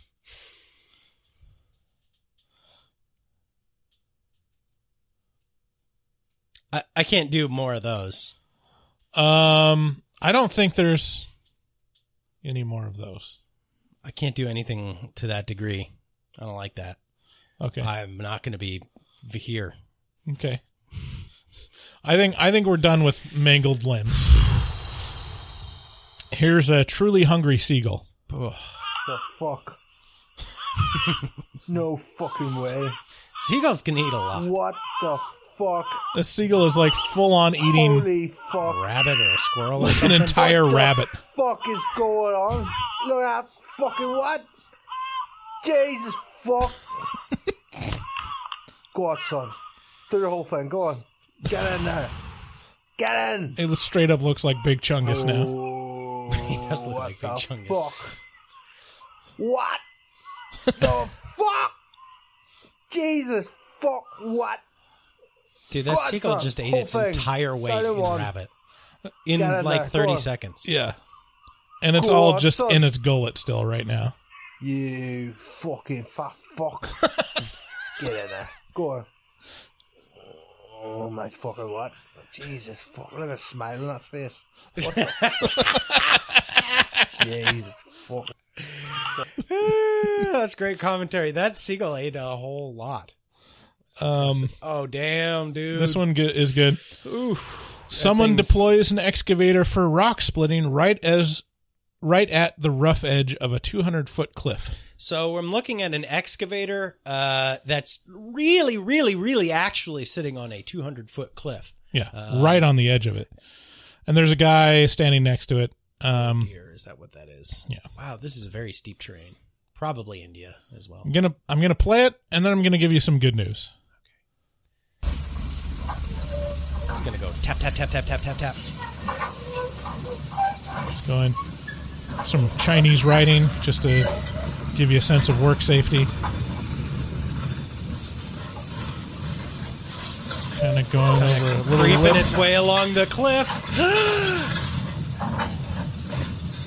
Oh, very precarious, Continue. and it's gone. Wow! Wow! That man lived? The good news is I think it was remote controlled. I don't think there was actually anyone in there. The guy that's standing next to her behind it is from the comments, they believe that it was a remote controlled thing. That thing really, you could tell how far that was because it took like that first bonk and then Yeah. bonk. Yeah. It was a far fall. I mean, the cliff was like above a skyscraper. It fell like flat on the ground. As it fell, it like spread out like a person. It was like, ugh, you know? Just a excavator shaped hole in the ground after Yeah. it falls. This one's called. Okay, there's a couple of these where it's like. No, I'm gonna save this for second to last. Oh, We've no. got a couple. This one's guy wraps rocks with copper wire and throws them at power lines. Oh, yeah, I think I've seen this one. Yeah, there he is throwing it at a car. Wow. Yeah, I've seen this. Dude, this is just Jackass Yeah. that never made it, you know? Yeah, Like yeah. Jackass audition that didn't make it because died. You know? Right. He didn't die, but man, he should have. Oh, This one- This looks kind of fun. This one's fun. Is he doing that, girl? This one is called That Must Have Burnt Like an MF. Oh, okay. Wait, I got to describe it here. So, okay. So here's what is in frame here. There's a white hot oven burner, like stove burner, with electrical element. Yeah, with like pool cue sharpeners on it, or dice, or maybe sugar cubes. Unclear what's actually on And top then there's of it. a fella in the background, like dry hump dancing his girl. Yeah, from behind. Real close to this Yeah, burner, yeah. and they're kind of looking at it. Yeah. Why? Yeah. Let's see where this goes. Those little.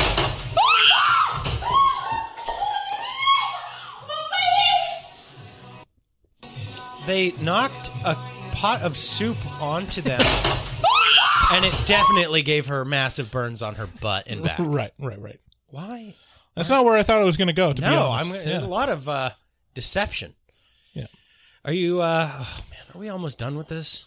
We've got a couple more. God, how many of these do you need? Lots. Oh yeah, I've seen this one. Yeah, I saw that one.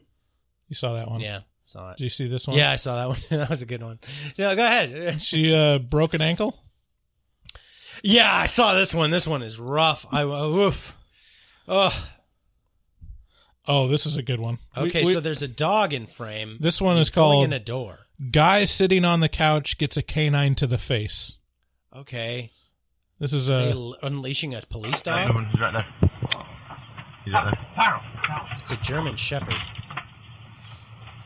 So cops are outside of a apartment. They go in.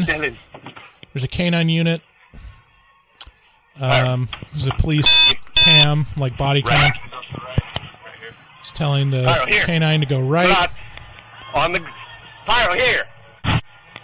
Here. Dog is not really finding the guy. Just show me your hand. Stand up. Okay, freeze frame. What do you see here, David? This is a man in a mobile home, splayed out on a couch. Sitting on a couch. He's got his hands behind his head. Yes. Okay. You should probably be putting your fingers where people can see them. Just FYI, if you don't want to get bit. So I guess, but he's got his hands like interlaced behind his head. It's a pretty safe position. Okay. If I'm being honest. All right. He's not in a threatening manner. Bryce Like, is well trained in this. So he's leaning back. Like Okay. he's not like ready to pounce or anything. Okay. Slowly. Stand up slowly. Stand up slowly. Stand up slowly or I'm going to send the dog. I can't see your hands. He's got one hand raised, the other is behind his head. Right. It could be a gun. Okay, Now now I both- see both hands. Both hands are raised, fingers extended, and apparently there's a handcuff attached to one. So there's a backstory to this. Okay. He's being Stand up built slowly. up a lot. Come out to us. Bust. Bust. Whoa! That dog just bit him in the face. Out! Viral, out! Oh! How are you watching this? Out! Out! Oh my god! I'm not watching anymore. We can just turn it off now. On the ground! Jesus Christ, Bryce. He's fine. He's fine. No, he's not. Oh my god. Dude. His face is not fine. He survived. He needs like 35 stitches for sure. Oh yeah. It just bit him right in the face. Can we? Is this almost done? We're almost to the finish line here. This is the last probably disturbing one. Ugh. This one happened in Portland. This is notable, David. Right in our backyard. So this is angry man smashes restaurant window and cuts his arm. This is Portland? Uh-huh. Yeah, well. Oh dear, he is very badly cut. Wow. Feel so smart now, do you? Wow, that's a lot of blood. He punches through the window, and he must have nicked an artery because there's just a spray across Bryce, the other window. I ain't calling this. I can't do this anymore. I can't do it. Okay, I can't do it. we're done. I can't do it. We got two last videos. Though. No, I'm This done. is a separate thing. This is a separate thing. This is bat versus spear. No, I don't. No? I can't. Okay, I can't fine. do it. You just found a spear. Fine. All right. And they're not zombies, so it doesn't matter. Okay, fine. We don't have to show those. I can't do it. I cannot do it. You can include it in the post and people can go rot their soul. Ugh. David! Oh my God. Too much. You got to learn to dial it back, buddy. That was dialed back. There was no death in there. Ugh. I withheld the one that was the most impressive to me that I found, which was definitely a guy dying. Yeah. I don't want to know. I don't want to. Here, I'll take off the headphones. Never mind. Go ahead. I'm just too much. It's basically guys in a mall chasing down one guy with a knife. Ugh. And if there's anything you want to learn about protecting yourself against knives or what to do in a knife fight, every expert you're going to hear is going to say, run. Run away. And this is an excellent example of that because there's 5 guys closing in on this one guy with a knife. The guy with the knife swings at one of the biggest ones. Yeah. Nicks an artery. The guy is crumpled. Yeah. In seconds. Yeah. And he definitely died. Anyways, let's move on to a slightly lighter bit. I think I might be entering in my stage of villainy now. I think this bit is really cementing me as a serial killer, probably. He thinks. Ugh. I'm getting there. Okay, let's move on to more horror movie whores. If you gave my computer levels, I could play it. A little bit more. Does it levels. not have levels? Not really. Whore.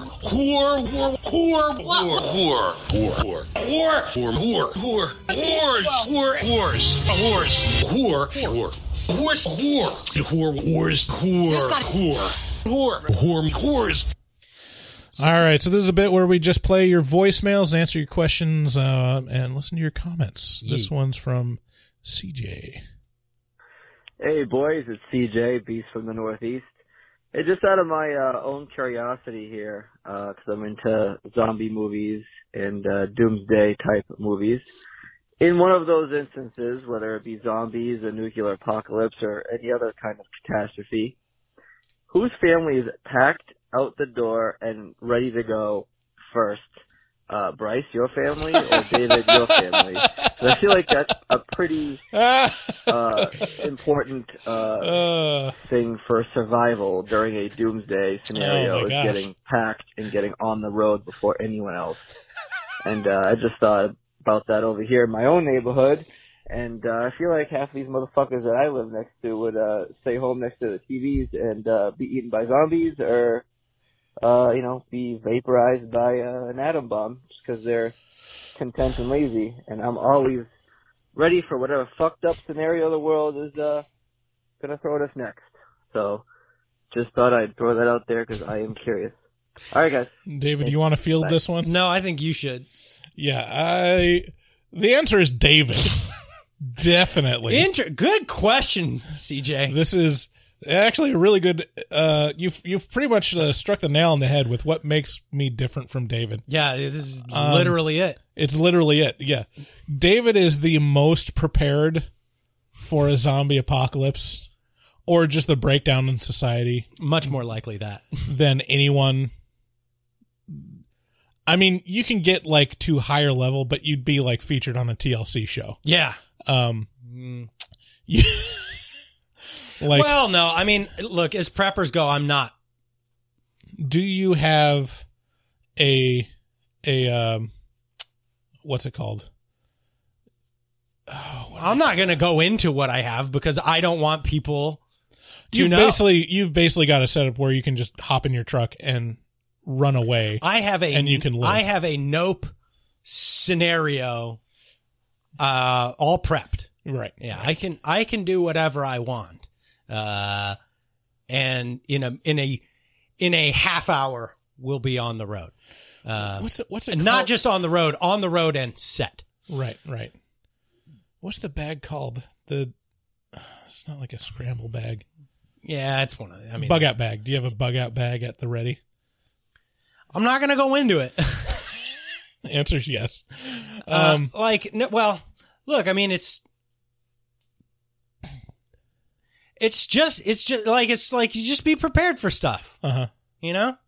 No, David has more than healthy paranoia about like being prepared for contingencies. Yeah. I'm prepared in a sense. Like I've got the supplies. It's an interesting culture, the Mormon culture. They're ready in a weird way. Yeah. In a practical way. In a practical way. I mean, my mom has like food storage for 2 years, so like we'd be set if I just went over there. But yeah, in terms of like mobilizing, first aid, getting stuff, I'm not going to be able to like get out in half an hour, but like we could pack for camping or getting out of town in short order. But yeah, I would definitely be one of those people sitting in front of the TV and be like, well, c'est la vie. Here's the problem with being packed and ready to go is it's not packed and ready to go. It's packed and ready to go to Idaho Falls for a vacation. Sure. You know, it's not packed and ready to go in the event of a apocalyptic problem, which is you don't have water, you don't have food. How long will that food last you? How big of a gas tank do you have? And how reliable how far can you make it realistically on that tank? Like I wish I had a diesel truck because then I could have a massive 300 gallon gas tank. Yeah. That could get me into Canada. No problem. Yeah. But I don't. Which is upsetting. You've identified the issues that you need to solve now. Yeah, I know. Do you have like But there's a practicality to it too. You know, it's I do feel like that's a bridge too far. Like everybody has a line where they have a comfort zone, right? Yeah. And it's like, this is mine. Yeah, you know, like I think that's a bridge too far. Yeah. Sometimes. Yeah. Yeah, so that's the answer to that question. Good question, CJ. Yeah, no kidding. Always coming in with the good questions from CJ. Hey guys, it's Josh from Canada. We're talking about vampire movies, and Bryce, you said you're reading Dracula right now, and how you like the sexiness and the seductiveness, and ooh, they fuck and yada yada yada. Anyway, if you haven't, you ought to read Interview with the Vampire by Anne Rice, rest in peace. Good book as a standalone, also a great series if you get into the rest of it. It goes a little off the rails later. There's like fucking body invading shit and all sorts of weird stuff that happens. But anyway, that's a good one if you dig vampires. And Salem's Lot by Stephen King. Man, you gotta check it out. Don't necessarily watch the miniseries, you know, it's got its moments, but it's past its prime at this point. Anyway, hope you guys are keeping well. Ciao. Yep, still reading Dracula. It's getting delivered to my inbox. Not quite daily, but as the story progresses. It's pretty interesting. Forgot how that was going. Have you seen Salem's Lot? Nope. I've heard a lot about it, though. Read Interview with Vampire? Nope, but that is probably my favorite vampire movie. Yeah, I haven't. I'm an Interview with a Vampire film stan. Like, it's I think it's great. What did you say? Film stan. Stan? That's what the kids are saying nowadays. What's that? It's like you're a big fan. You defend it. Why not say that? What? It's because what the kids are saying. Get They with the say lingo. They say a person's name? Stan? It's not a person's name in that context. What is it? It's what the kids are saying, David. Which is? Stan. I'm a thing stan. What? Or I stan Interview with a Vampire. Stan? Mm-hmm. What does that mean? David. Is it a word that has a definition?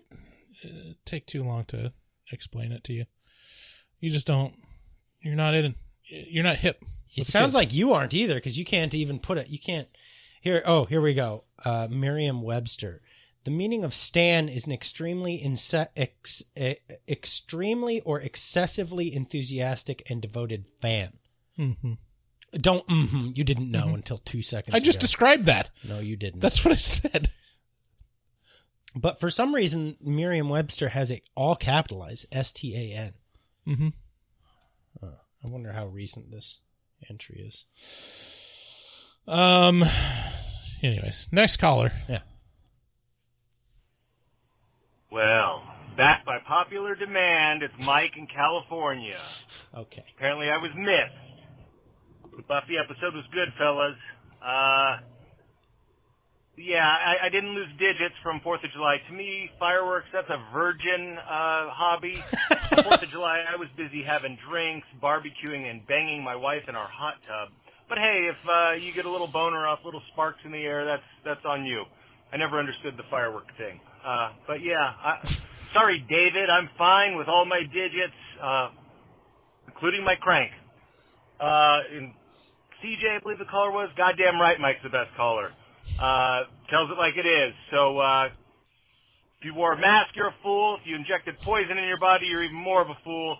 Sorry, guys, probably got you flagged. Peace! Mike, yeah, back. David. Yeah. Well, hey, thanks for calling in, Mike. We really appreciate you and, your unique sensibilities. Devotion to the show. So he doesn't like fireworks. Interesting take. Yeah, it's not about the sparks, Mike. It's about the explosions. About the freedom. If you're not on board with explosions, I don't know what to tell you. If you don't like freedom, then fuck you, buddy. Yeah. Hey. It's basically what is great about sex, too, is the explosion at the end. Yeah. Yeah. It was what was great about Nope. It was the explosion at the end. Right. Yeah. Yeah. This is what's great about Jaws, the explosion at the end. Hey, you missed one. I did? This is Sam. Were you playing it? Oh, I can play it. I'll play it. Go ahead. Hey, this is Sam from Indianapolis. I just wanted to point out that is it possible that Bruce's favorite monster is vampires because they're literally the personification of white privilege? I think so. Speaking of which, for the next James Bond, it's 2022, man. Need to be a little bit more inclusive as to who plays James Bond, and that's why I think it's a no-brainer the next James Bond should definitely be Mindy Kaling. She can definitely Mindy bring Kaling? that that essence to the role that James Bond so strongly needs, and none of that toxic masculinity that is so rife with, and that Brance Hansen is so into. Lost my train of thought, and I need to get indoors because the air is scary out here. Talk to you guys later. Bye-bye. Wow, coming from all ends of the spectrum here. Wow, Sam's giving a shout out to Mike. Yeah. He's afraid of the air at the end there. Mindy Kaling from The Office should be the next James Bond. Yeah. Did she help write The Office? Was she? I think she was one of the writers, yeah. Yeah. She's very smart. I wouldn't be opposed to her being, what, would she still be called James Bond? Well, she'd have a sex change, I'm sure. No, well, you don't have to have a sex change to be called James. Just be called James. Okay, yeah. Yeah, James is probably a female name now. Right. Like, there's no male name that's just a male name now. What about Bruce? Fucking Bryce Dallas Howard. God damn it, Ron Howard. You asshole. Wow. You know, Sam from Indy really has a lot. He's got all the takes on the show. Okay. Fit them all in there somehow. He even called you Bruce. Here's Robert the Farter. Yay! Hey, this is Robert the Farter. Just calling in. I re-listened to your review of Jaws. That's one of my favorite episodes of you guys. But it just reminded me, I keep having these such heated arguments with this kid, with this friend of mine he hates Steven Spielberg for some reason. We have these arguments about it and stuff. Well, but he also hates The Office, so can you blame him really? Because if you hate The Office, you must just have bad taste, you know? The Office is awesome. Anyways, you guys should review Eraserhead. Ugh. That would be such a funny review. I think that would be awesome. Anyways, this is Robert the Farter. I'm out. Yay! Oh, man. Yeah, I can already tell your friend is insufferable. Anyone that's like, oh, Steven Spielberg, yeah, I guess you're just a basic bitch if you like Steven Spielberg. It's like, okay. And you're an edgelord. Yeah. Because you're so edgy you don't like good movies. Yeah. Like your stance to make a stand, you take the wrong side of the bad guy. It's like, oh, his movies are just so basic. It's like, yeah, because they established blockbuster movies for the rest of time, you know? Yeah, I mean, your friend... Fuck your friend, look, is what I'm saying. Look, you can... The good news... I can almost understand not liking The Office. There's some people that can't stand The Office because it's awkward. Right. And I can Yeah, I get it. I appreciate that. If that's not your lane of comedy, I get it. Totally.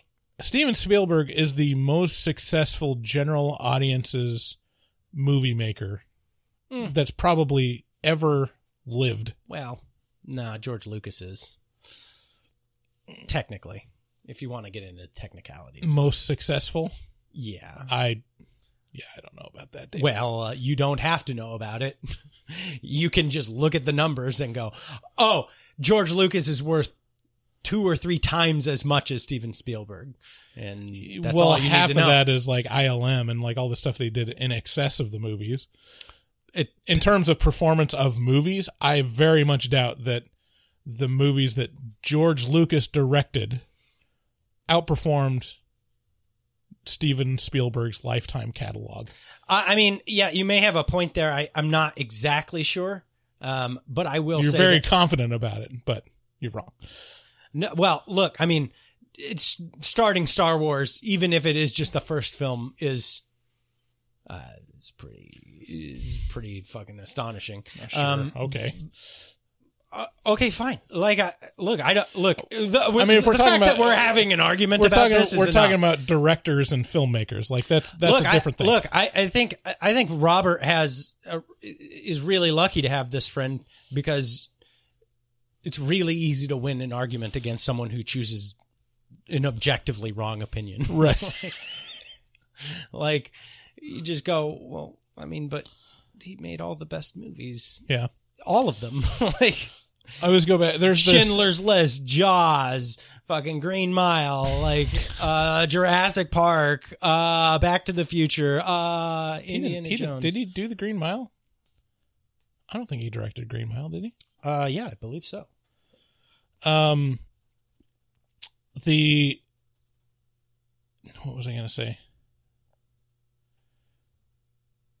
I just lost my train of thought. Sorry. I was so preoccupied in telling you that you're wrong. Yeah, I mean, Steven Spielberg is like, you can find, if there's not a single movie on I was thinking Stephen King. his list, then you're not looking hard enough. It was Frank Darabont that did. Yeah, that the same guy that did Shawshank Redemption.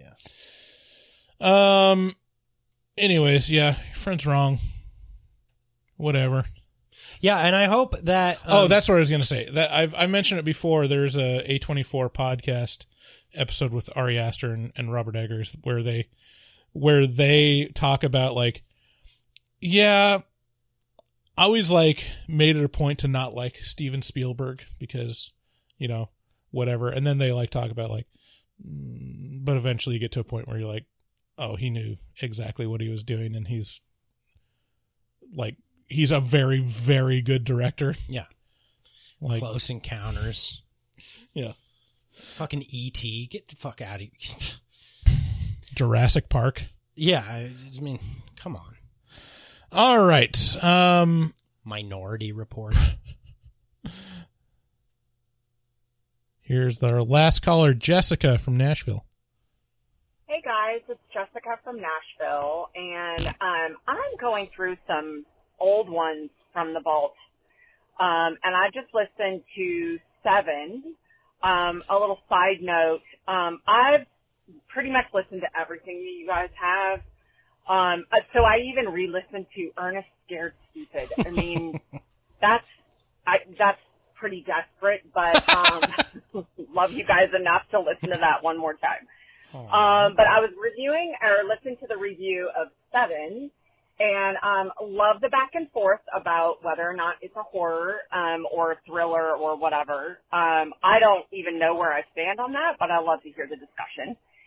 And I wanted to know, like, so David, I think you said, like, at the end, when talking about the ending and everything, you said it's just so dark, hopeless, and great. I think, Bryce, you said it was really bittersweet. There was a bittersweet ending to it, but that it was dark and nihilistic. And that type of movie is absolutely my jam. Of course, I've seen 7 a million times, and I love it. It's one of my favorites. But I would like to hear you guys' recommendations on some other movies that are like 7. I feel like I've seen a lot of these movies, and I've sought them out.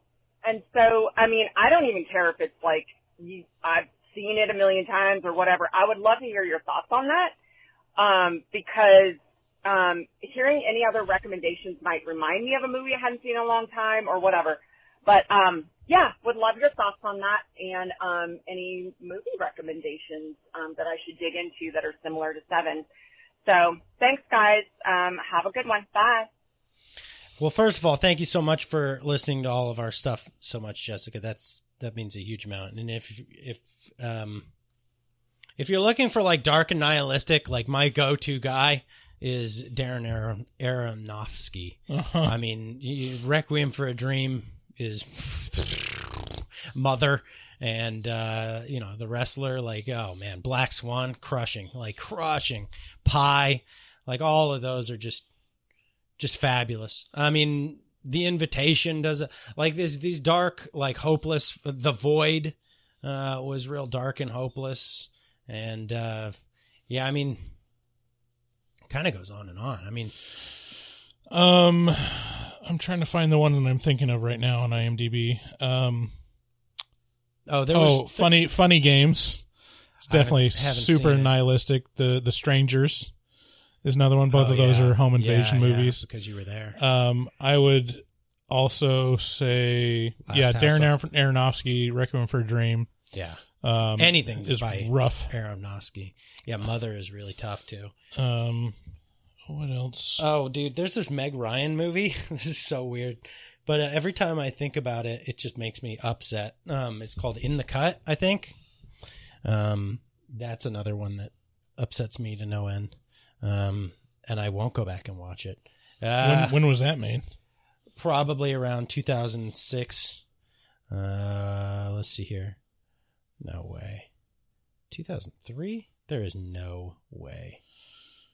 Let's see. No Country for Old Men. Yeah, it's about Mark Ruffalo Oh. and Meg Ryan. In the Cut, 2003. There's no way. There Will Be Blood. One that's Charlie Kaufman has some good dark movies. I'm thinking of Ending Things is probably the most depression-inducing movie that I've seen in the last decade. We need to talk about Kevin. Oof. Oof. God damn. Ooh. Yeah. Oh, dude. Pig. Oh, dude. Get ready to be crushed. Dude, Pig crushed me. With Nick Cage. Oh, my God.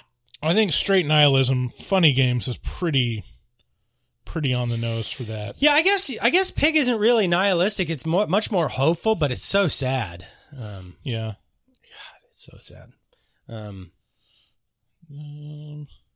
Yeah, that should be enough to jog your memory at least. Have you seen Funny Games? I think that's one that I might do for. I don't know. Maybe we'll cover the English version for the podcast and then the foreign language version for a pretentious review. Also, Last House on the Left, the original by Craven, and then The Vanishing. The Vanishing by 1988. Yeah, is it wasn't exactly French. It was like French and Belgian, yeah. and Dutch. Yeah, a lot of our pretentious reviews are pretty nihilistic. Yeah. What did the one we just did? Oh, Good Night, Mommy. Oh, that one's pretty nihilistic too. Yeah. Yeah. Well, you picked the right genre for that type of movie, definitely. Yeah. All right. Thank you so much Was to that all of them? everyone that called. Yep, that's everyone. Oh, man. Okay, well, you guys call in next time. More people. Well, we're moving on to 2 hours, so, I think we got pretty good. We got good content. Now he's showing me his nipples. 7-inch. Okay. Love you all. Thanks to all our listeners, to everyone that called in. Thanks especially to our patrons on Patreon. If you want access, if you're like Jessica and you've listened to absolutely everything we've done, if you want to unlock a lot more bonus content, go to Patreon, which Jessica is one of our patrons, so we want to thank her especially. We'll see you next week. Go see Nope. Bye. We love you. Bye. Bye. Hello and welcome to Horror Movie Talk. An opinionated and accidentally funny horror movie review show. Go. I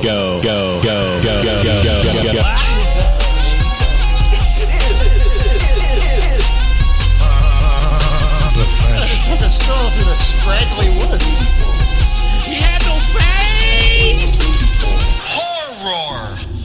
Sabrina, don't just stare at it, eat it. New theatrical releases always get priority. But we also review older horror movies, both good and horrible.